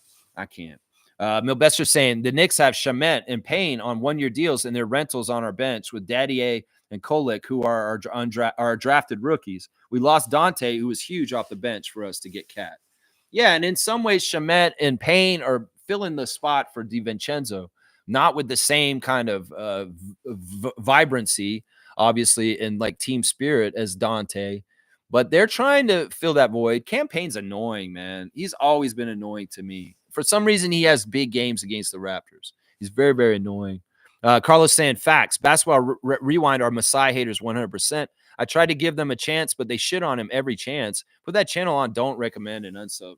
Yeah, I had to do that because honestly, their stream was about Luka, and they still managed to slip in. And they're such cowards; they won't even say it outright. Why don't you just say it? You wouldn't even say his name. You're just saying like, oh yeah, and maybe a certain team will have this happen, and then the front office will get fired. Yeah, that was unnecessary, and y'all didn't even need to put that in a Luka reaction pod. Maybe it's just standard mandatory, like I do a classic card that Basketball Rewind has to throw our front office under the bus every single stream that they do, that they just have to. That's just prerequisite. That's why I say they're not a Raptors channel. They're Raptors hater channel. And Carlos exactly right. Milbester saying our bench was deeper last year with Bojan and Burks. I thought both those players were horrible for your team, by the way. I thought Bojan never fit with you guys. Burks was okay, but he wasn't the same level as he was for Detroit and other places he had been before. So I don't think that those guys were as important. In some ways, I could actually argue and say that Shamet and Payne are upgrades over those guys. Seriously. Seriously. Let's see. We traded Bojan to get Bridges and Burks left in free agency. Those two were our main bench pieces with Dante, and all three of them are gone. Yeah, I don't know if that's exactly true. Precious was one of your main bench pieces last year too, right? Milbester saying, Lex, so you think the Raptors make a big move at the trade deadline and then wait until the draft to get new players and trade for another player and draft picks to get better? I think because we've been very successful recently that we are not having as much pressure to make a trade right now and that things are clicking. And in some ways, I've said this in the stream past couple of days, when things are clicking, don't mess with it. Let the chemistry go forward and discover and learn more. So I'm anti-trade this trade deadline. I feel like anything that is necessary to do, maybe Bruce Brown could be done, but otherwise, I don't want to make a trade just for the sake of making a trade, especially if it's just to help another team get what they want, or it's because trade junkies on Reddit are just fiending for a trade. I don't need to make a trade just to please the Raptors fans. I don't need to make a trade just to help another team as a third team unless it makes sense for us and we get something really good from it. And that's what I say. I'm leaning more towards no trade right now, Milbester, and wait till the offseason to do any of the moves, is what I'm saying. Yeah. Smith saying Dennis Schroeder. Okay. Yeah. This is the comment where I came back to. There we go. All right. Good. All right. Thank you, Fiercey, for fixing that and allowing me to go back. I'm going to give you a dunk for me missing a huge swath of the comments today by accident. You got your third dunk. You're at 9 points on the dunk chart, Fiercey. There you go. Thank you. Smith saying Suns very close to a trade for Jonas. This is the one I heard. That Nurkic is going to get traded for Valanciunas, Suns and Washington. And part of this is because Coach Budenholzer hates Yusuf Nurkic. He absolutely hates him. They have no relationship at this point. Coach Bud is not talking to him, and they hate each other. They are not working out at all. So I could see this deal going through where they switch Nurkic for Valanciunas, Washington and Phoenix. That one has real legs, that trade rumor. And that makes total sense to me that could happen because things are really bad between Coach Bud and Yusuf, just so you guys know. Yeah, just so y'all know. Yeah, Fiercey, thank you for mentioning that stuff. And I came back. That's right. I came back and did those comments. Blackhawk is saying this now, and I do need a cutoff because I am almost at 3 hours. Yikes. I am almost at 3 hours. Yikes. Let's see. Okay, Blackhawks saying the Republicans use the tactics of challenging a citizen's jurisdiction to kick Democrats off of the voters' rolls. That is how the Democrats lost the election. That's part of it. They did all the dirty tricks in the book. They called in bomb threats. They confused people. They made people apathetic to not go to the polls because they thought the choices were the same. They even, honestly, they bought the media. I don't even know if they actually won, Neil. I think that in some ways, election night was very scammy kind of thing where they declared a winner at like 10 p.m. When does that ever happen in modern day elections? Seriously. Normally, the elections have to be counted well past midnight, and they don't declare a winner until like 1 a.m. So why the hell did they declare the winner of this presidency so early in the night? Because they forced it, and the press was in on it, and Elon probably bought the media. I don't think that Trump had more votes in reality. I think that they actually strong-armed in a media blitz and just forced him and saying, oh, he won. And they forced it in. It didn't feel organic. It didn't feel real. A lot of the counting of the numbers was all screwy and messed up, and it was manipulated weird. The other thing that was a red flag is that the people who were keeping track of the election on different channels and different places were not showing the same results. There were a lot of weird different results in different places being reported. So at this point, with the billionaire class buying everything up, why would you not think that they bought the media and they forced an election win for Trump no matter what, even if Kamala beat him, just like Biden did? So I'm that jaded at this point. Well, I think this is totally within the realm of possibility. Elon has all the money in the world. He could pay democracy off and just do whatever the fuck he wants at this point. That's the danger of this shit. So that may be part of it. You may be exactly right that they did that too, but there were multiple tactics. And ultimately, I think that they just called the election early without actually having the real results or anything. And they did it through the media. And they made it all seem like he absolutely won. I don't think he did. I really don't. I think that Kamala actually won, and they just lied to us all. And this is going to be a huge controversy in the future. If it gets revealed and it comes out, everybody's going to see the truth, hopefully at some point. But if it doesn't happen and we go forward into history going forward from this, when this is just how it is and we all accepted it, but we find out later that there's real evidence that they did not actually win this election, because I don't think he won the first one either against Hillary. He came out preemptively and declared himself the winner, and it was not clear who had won yet. He strong-armed and just took it. It was on the table. This is the way he does everything. He said, grab him by the pussy. Well, grab the election by the pussy and just take it, is his mentality. That's why I don't trust that this is even a legitimate election win for Trump, is because I really do believe that media has been completely compromised, the legacy media, as they call it, and it's been totally bought and paid for by corporations that are in on the whole idea of the corporations and the 1% billionaires absolutely enriching themselves to a greedy fucking level that destroys everybody else's standard of living underneath. They got a racket now, and the racket's good, and they want to go forward and consolidate it. And we need to fight as the people if we don't want this dystopian future. We got to do it now. Now is the time to mobilize and fight against Nazis, fight against fascism, and fight against people that are trying to destroy democracy. And that's just the damn truth right there. Trevor's saying that's why everybody needs to create their own source income and work for yourself to be independent. It's to be free. You make your own rules and your own decisions. He's exactly right. If you're a talented artist and you can do this, this is fantastic. If you're able to grow food and sell it yourself, that's fantastic. If you don't have to work for a corporation, that's way better. Trust me. If you could be more self-sustaining for yourself, that is fantastic. Trevor, that is a great word of wisdom. And I am exactly with you on this. 100%. That's a godsend. There you go. If you're lucky, God willing, you have a talent or the ability to create something that you can generate your own revenue for yourself with no boss and no corporation that you're beholden to. Seriously. Yeah, Trevor's saying, I've been working for myself for the past 30 years, and I enjoy every minute of it. Freedom to do what I wanted to do. I love that for you, man. And you're extremely successful because you're at the top of your field. And I love that, Trevor. In some ways, you're living the real North American dream. I'm not even going to call it the American dream because that's not something. In some ways, there's a dream in Canada that's more realistic to grab than in the United States at this point. The upward mobility in society as far as your income and getting up there, yeah, they sell that to you. But it's very unlikely, very, very unlikely, unless you win the lottery or you somehow get a family member that plays in the NBA. It's very, very unlikely. That's what I'm saying. Wayne's saying illegal immigrants are closest to your analogy. Their passports taken and worse. We do understand your point, and you are correct. Yeah, the stuff that's going on down there is just depressing and sad and crazy. And it's a crimes against humanity. The MAGA presidency is a crime against humanity. And it's finding out all kinds of ways in 2 weeks of it, how to really fucking be more and more crimes. They got to have somebody keeping track of all this because these guys are stacking up federal crimes left and right. The way that Elon went into the USAID and all the data sites for our social security numbers as Americans and all kinds of stuff is totally illegal, absolutely illegal.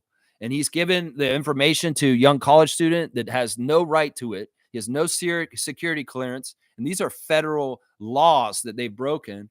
And if this system is still in place and it's working, there will be repercussions. If there aren't, then the system's broken and you do not have a democracy in the United States right there. That's the front line right there. What Elon Musk and his staffers did recently was seizing data from the United States government on all the Americans across the world was a data breach, and it was completely against federal law.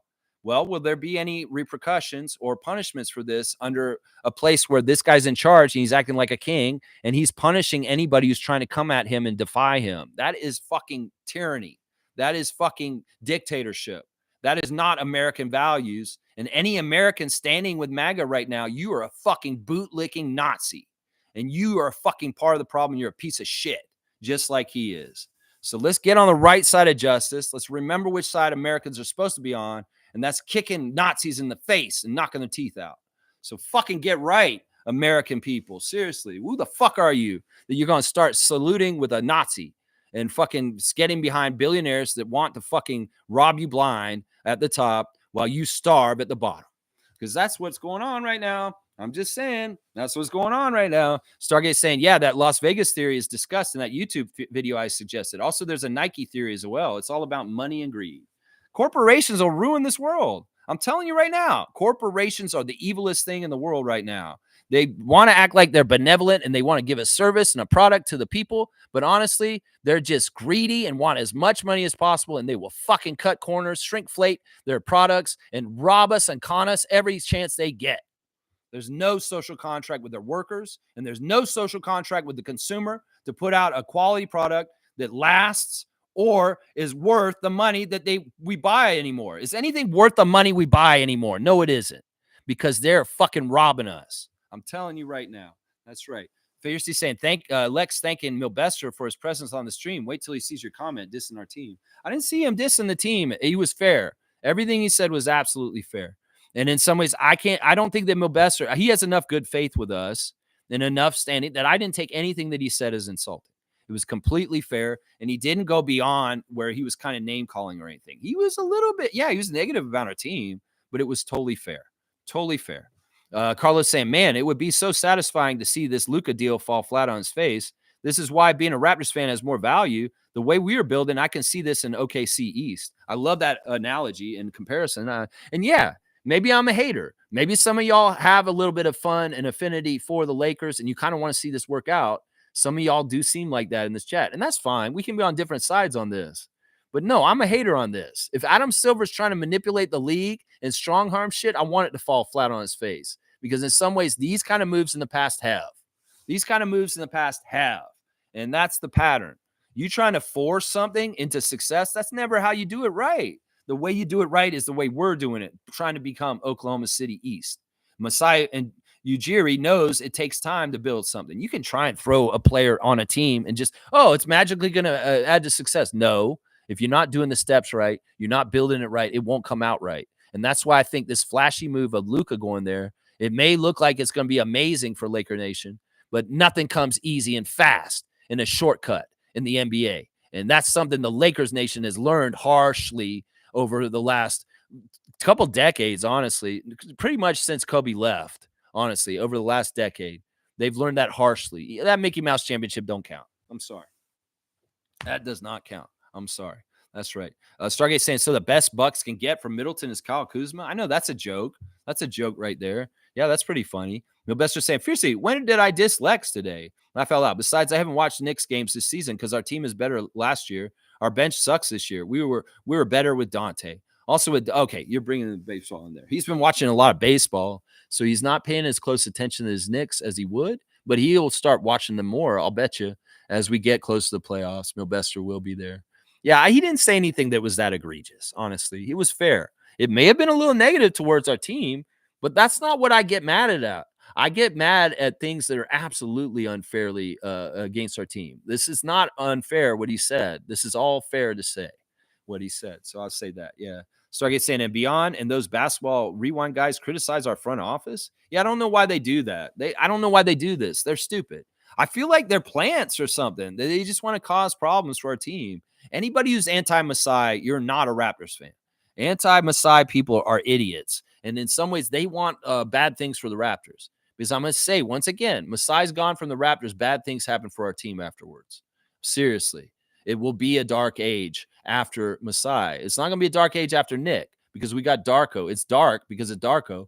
But when Masai leaves, God forbid, anytime soon, hopefully I outlive or I don't see that day. I don't want to see it.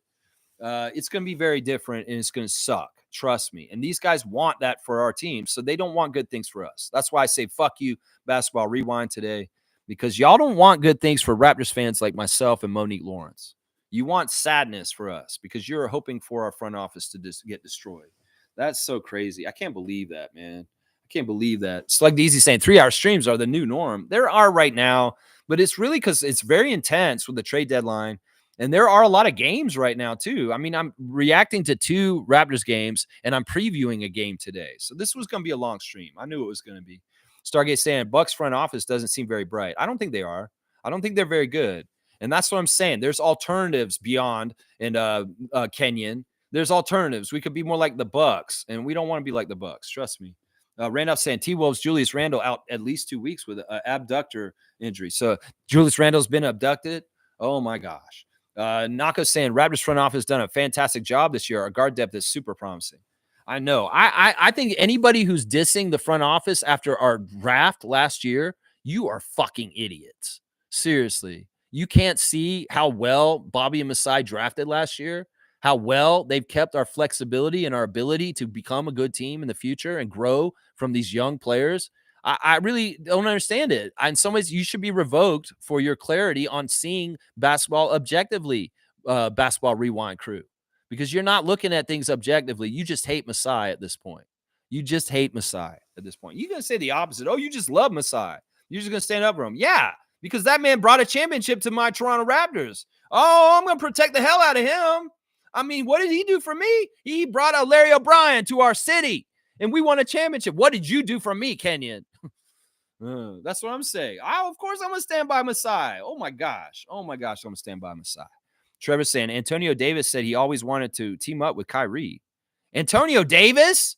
No, you messed that up. Antonio Davis is a former Raptor All-Star that's retired for many years from the University of Texas, El Paso, who played for our team a long time ago. Antonio Davis. You mean Anthony Davis. Come on now, Trevor. I'm going to correct you.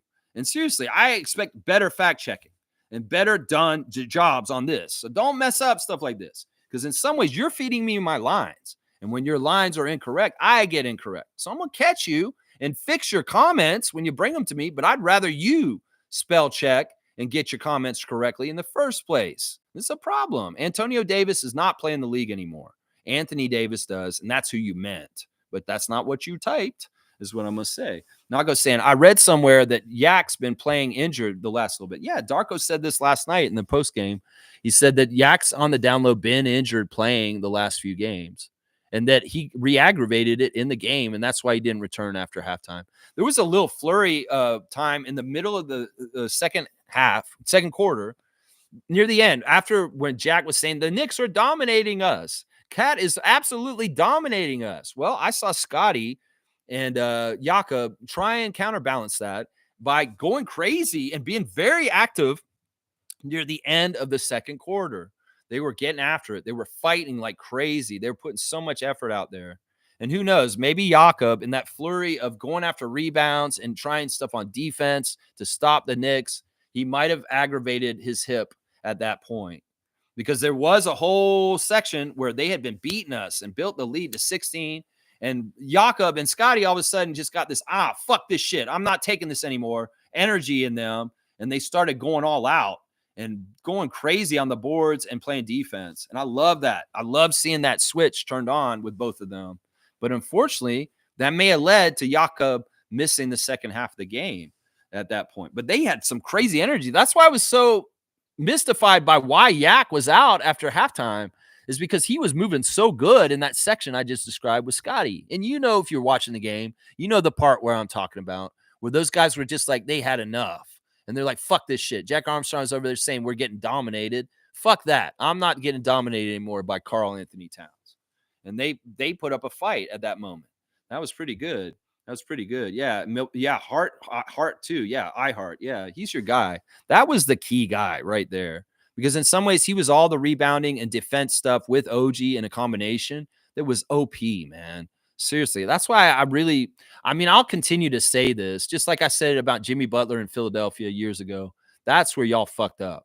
You let this guy get away from your team, and Hartenstein is going to be the one for the Knicks.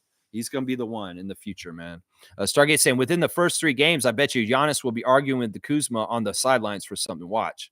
He may not have much patience for this guy. And the funny thing is, Kuzma's old. He's not going to change. And in some ways, it's not like he's going to like all miraculously grow up all of a sudden right now. He won't. He's a knucklehead. He's going to be exactly who he is now.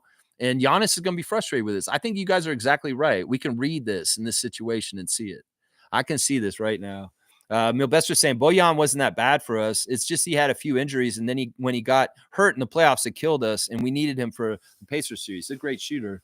Yeah, he's a great shooter. I just that in the beginning he really wasn't fitting with you guys, and honestly, you guys didn't think he fit because you turned around and traded him almost not that long after you got him. So he wasn't fitting. Let's not get it twisted, Milbester. Your team wouldn't have traded him if he wasn't fitting.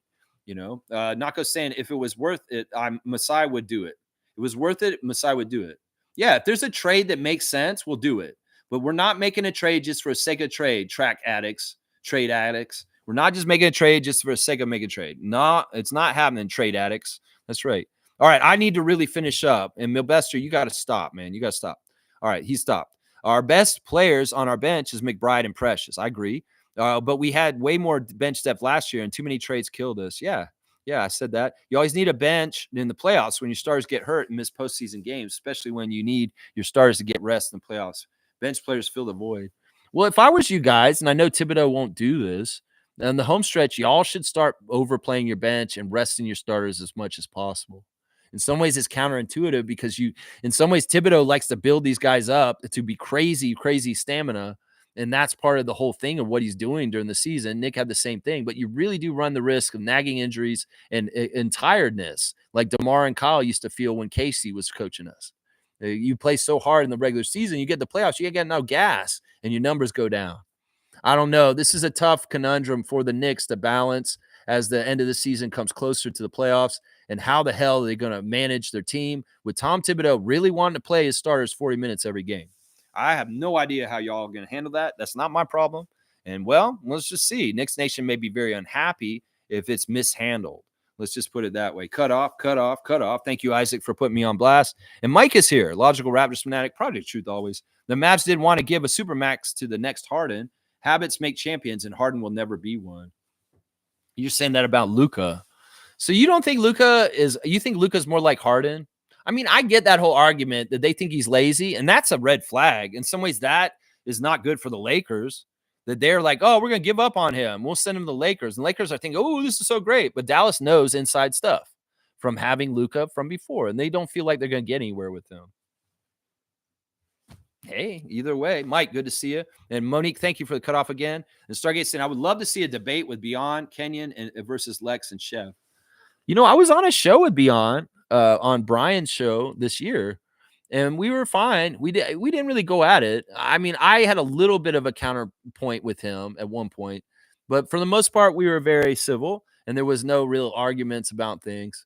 I don't know. Sometimes I feel like I should be facing off against Raptors social media personalities and taking them down just because I'm very good at arguing points. I could be on a debate team, and I could be in there fighting the fight against he who shall not be named and other people like that.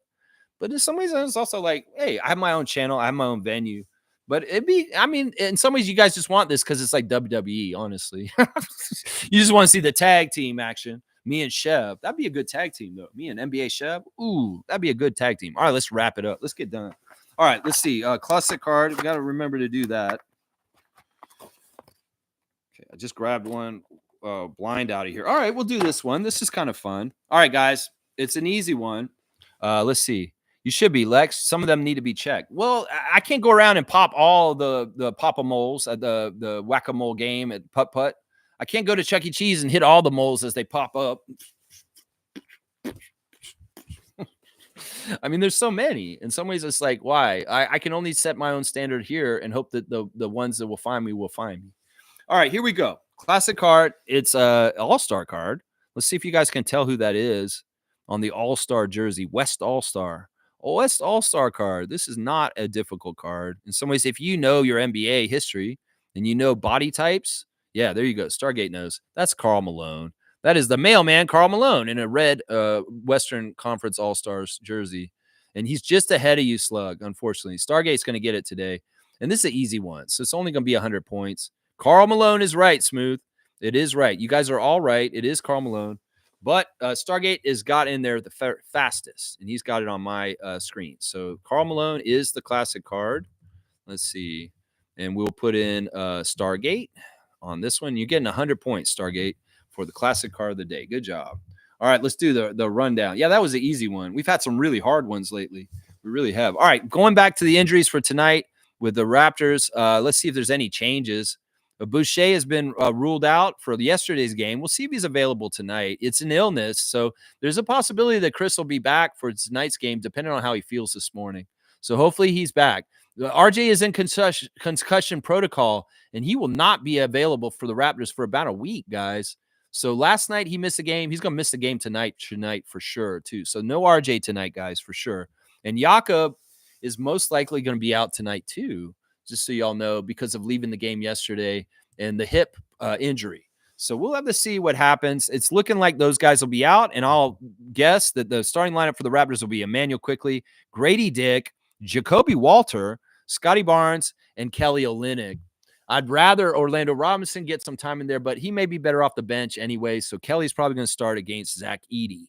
On the other side of things, the Grizzlies do have a bunch of injuries, so let's go over them real quick. Marcus Smart is questionable due to a finger. Vince Williams Jr. is questionable due to an ankle. Brandon Clark is questionable due to a back. John Concher is questionable due to shoulder. Desmond Bane is out, and Cam Spencer is out. So who will be starting for the Grizzlies tonight? John Morant, maybe Luke Kennard or Scottie Pippen Jr., Jalen Wells, Jaren Jackson Jr., and Zach Edey. The referees for the game tonight at Scotiabank Arena against Memphis, 90s night. Carl Lane, Star Wars lover, he favors Memphis. Giamidis Petratus is the second ref. He favors the Raptors. And Brandon Adair is the third ref. He favors the Grizzlies also. So, but all three of the refs have good winning percentages with the Raptors, and we've won games with all of those refs this season at different points. So they're not horrible ref crew, although they do technically favor the Grizzlies 2 out of 3, just so y'all know. Yeah, it's sad and unfortunate that the Raptors lost to the Knicks, but maybe it was pulled punches to a degree. My 3 stars of the game for the Raptors game last night were Jamal Shed, Jacoby Walter, and Grady Dick, with an honorable mention for Kelly Olynyk and Scotty Barnes. On the other side of things, the stars of the game in a loss to the Indiana Mad Ants, A.J. Lawson, Frank Kaminsky, and Jared Rhoden are my stars of the game in the 905 loss to the Mad Ants last night. It's too bad. It was a 4-point loss. Both games were mirroring each other. Big leads for the other team, and the Raptors would come back and close the gap, and just barely, not enough to come back and win within regulation. So both games were very similar for the Raptors and the Raptors 905 yesterday, just so y'all know. Yeah, there was some interesting stuff. There was a little bit of fighting at one point. There was a dirty shot in the game, in this game also in the 905. A little bit of going back and forth for a second. I forget who it was. There was a moment that was kind of weird in the game last night in the 905 game with a little bit of conflict. Who was it again? I think it was Frank Kaminsky. Yeah, it was Frank Kaminsky and one of the shorter players on the Mad Ants took offense with Kaminsky kind of hitting him in the face, and he bowed up at him. But Kaminsky's like a foot taller than him, and they had to be separated. So there was a little bit of that last night. The Raptors are ranked 25th on the ESPN Power Rankings this morning. And, well, that's just how it is. Happy birthday to Terrence Ross once again. He's 34 years old today. Happy 34th birthday, Human Torch and Raptors 2-time dunk champion. You are awesome. Y'all check out the Kensington Variety VIP Club. It's a fun episode today that came out on a Raggle Wednesday where I confront one of my coworkers at the convenience store for eating out of the haggle box. Yeah, it's pretty funny. So check it out. You can see me talking to Matt, who used to work at the convenience store with me, about opening a bag of chips and leaving it in my haggle box and just eating shit out of it. So yeah, it's kind of a funny moment. So check that out. It's good stuff. It's fun. Yeah, there was something that happened yesterday. I just want to go over real quick. They had the Rising Stars draft live on YouTube with Tim Hardaway, Mitch Richmond, and Chris Mullen. TMC, Run TMC from the Warriors history. They're going to be the coaches of the Rising Stars. And Grady Dick got drafted. He got drafted 8th out of all the Rising Stars. He was the 3rd choice of Tim Hardaway. And he's going to be on Tim Hardaway's team. Tim Hardaway's team's pretty good. His first pick was Cason Wallace. And then he came and picked Jaime Vasquez Jr. of Miami. And his 3rd pick was Grady. And that was nice to see. Grady got picked before Scoot Henderson. He got picked before Zach Edey. He got picked before a lot of players. He was the 8th player picked. in the Rising Stars Challenge, and there were 21 players involved. So you do the math. He was in the top half of the picks. And Grady Dick is on Team Hardaway, Tim Hardaway's team, and he's joined by 2 Orlando Magic players, Tristan Da Silva, the rookie, and Anthony Black. So we get the jersey swap reunion between Dick and Anthony. So they're going to be on the same Rising Stars team. So it's Jaime, Cason Wallace, Anthony Black, Tristan Da Silva, Grady Dick, along with the top 2 picks in the draft last year. The French guys are both on the team also, with Zachary Rissache and Alex Sarr, rounding out Team Hardaway for the Rising Stars Challenge, the team we're officially rooting for with Grady on it. Yeah, the other teams are interesting. Mitch Richmond went Vision 6'9" and put the Thompson twins together. They were his first 2 picks, Amin Asur on the same team. He's got Yves Missy also. He's got Scoot Henderson and Tumari Kamara. And he's got 2 Wizards also with Bilal Coulibaly and Bub Carrington. So Mitch Richmond really keeping connections in mind and also getting height on his team. His team may be the favorite, honestly, but having both the Thompson twins, 2 Washington Wizards, and 2 Portland Trailblazers. A lot of synergy there. Team Chris Mullin is kind of goofy and weird, man. I'm just going to say that. He's got Zach Edey and Jalen Wells. He's got Dalton Connect, Trace Jackson Davis, Stephon Castle, Ryan Dunn, and Keontae George. Yeah, and Jeremy Lin will be coaching the G League team. That's going to be there. It's J.D. Davison, Mac McClung, Bryce McGowan, Leonard Miller, Dink Pate, Reed Shepard, and Pat Spencer. So, yeah, Reed Shepard's not in the Rising Stars, but he's on the G League Rising Stars team. Go Tim Hardaway's team. That's right. We're rooting for Grady and the Tim Hardaway team. And that's the 411 on that team and who's on what team and what. There you go. All right, let's finish it up, guys. We're out of here. Thanks for watching me today. 3 hours and 15 minutes of the Raptor Freak stream. Holy crap, man. Holy crap. I hope Davion plays tonight. It would be stupid to keep him fresh from one game and not use him on the second night of a back-to-back.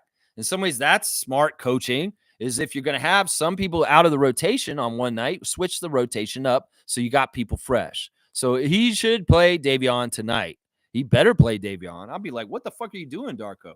In some ways, I'll criticize you for not taking advantage of a fresh player who didn't play on the first night of back-to-back and the second night of a back-to-back. So Davion Mitchell better play tonight, Darko, is what I'm saying. He better play. All right, y'all, thanks for watching me. Please like, comment, subscribe, share, and join. Raptors lost an ethical loss last night to the Knicks. It is what it is. And unfortunately, the 905 lost also to tie at the top of the Eastern Conference with Indiana now at 11-5.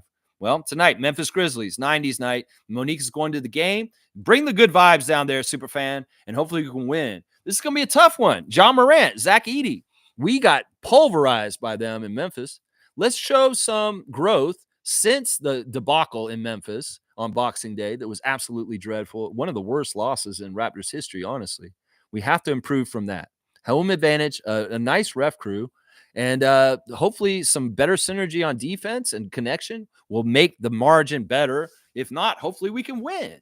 That'd be great. Just improve from the last time we played the Grizzlies. That's all I ask. We didn't have Jakob the first time we played them. Well, we're not going to have him again tonight, probably. And that is a big problem against Team Canada's Zach Edey, who's absolutely fantastic and big, and plays big. All right, y'all. Thanks for watching. Please Raptorize your day. The political stances and views and opinions expressed on this channel are solely my own personal views. They are not indicative of the Raptors organization or anybody involved in the organization. They are personally solely mine. So any comments on Israel, don't hang them on them.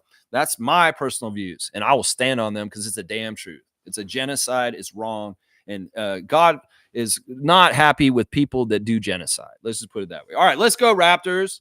Let's win against the Grizzlies tonight. Defense. And crowd, come out there in the first half and make some noise. Don't wait till the second half, you jabronis.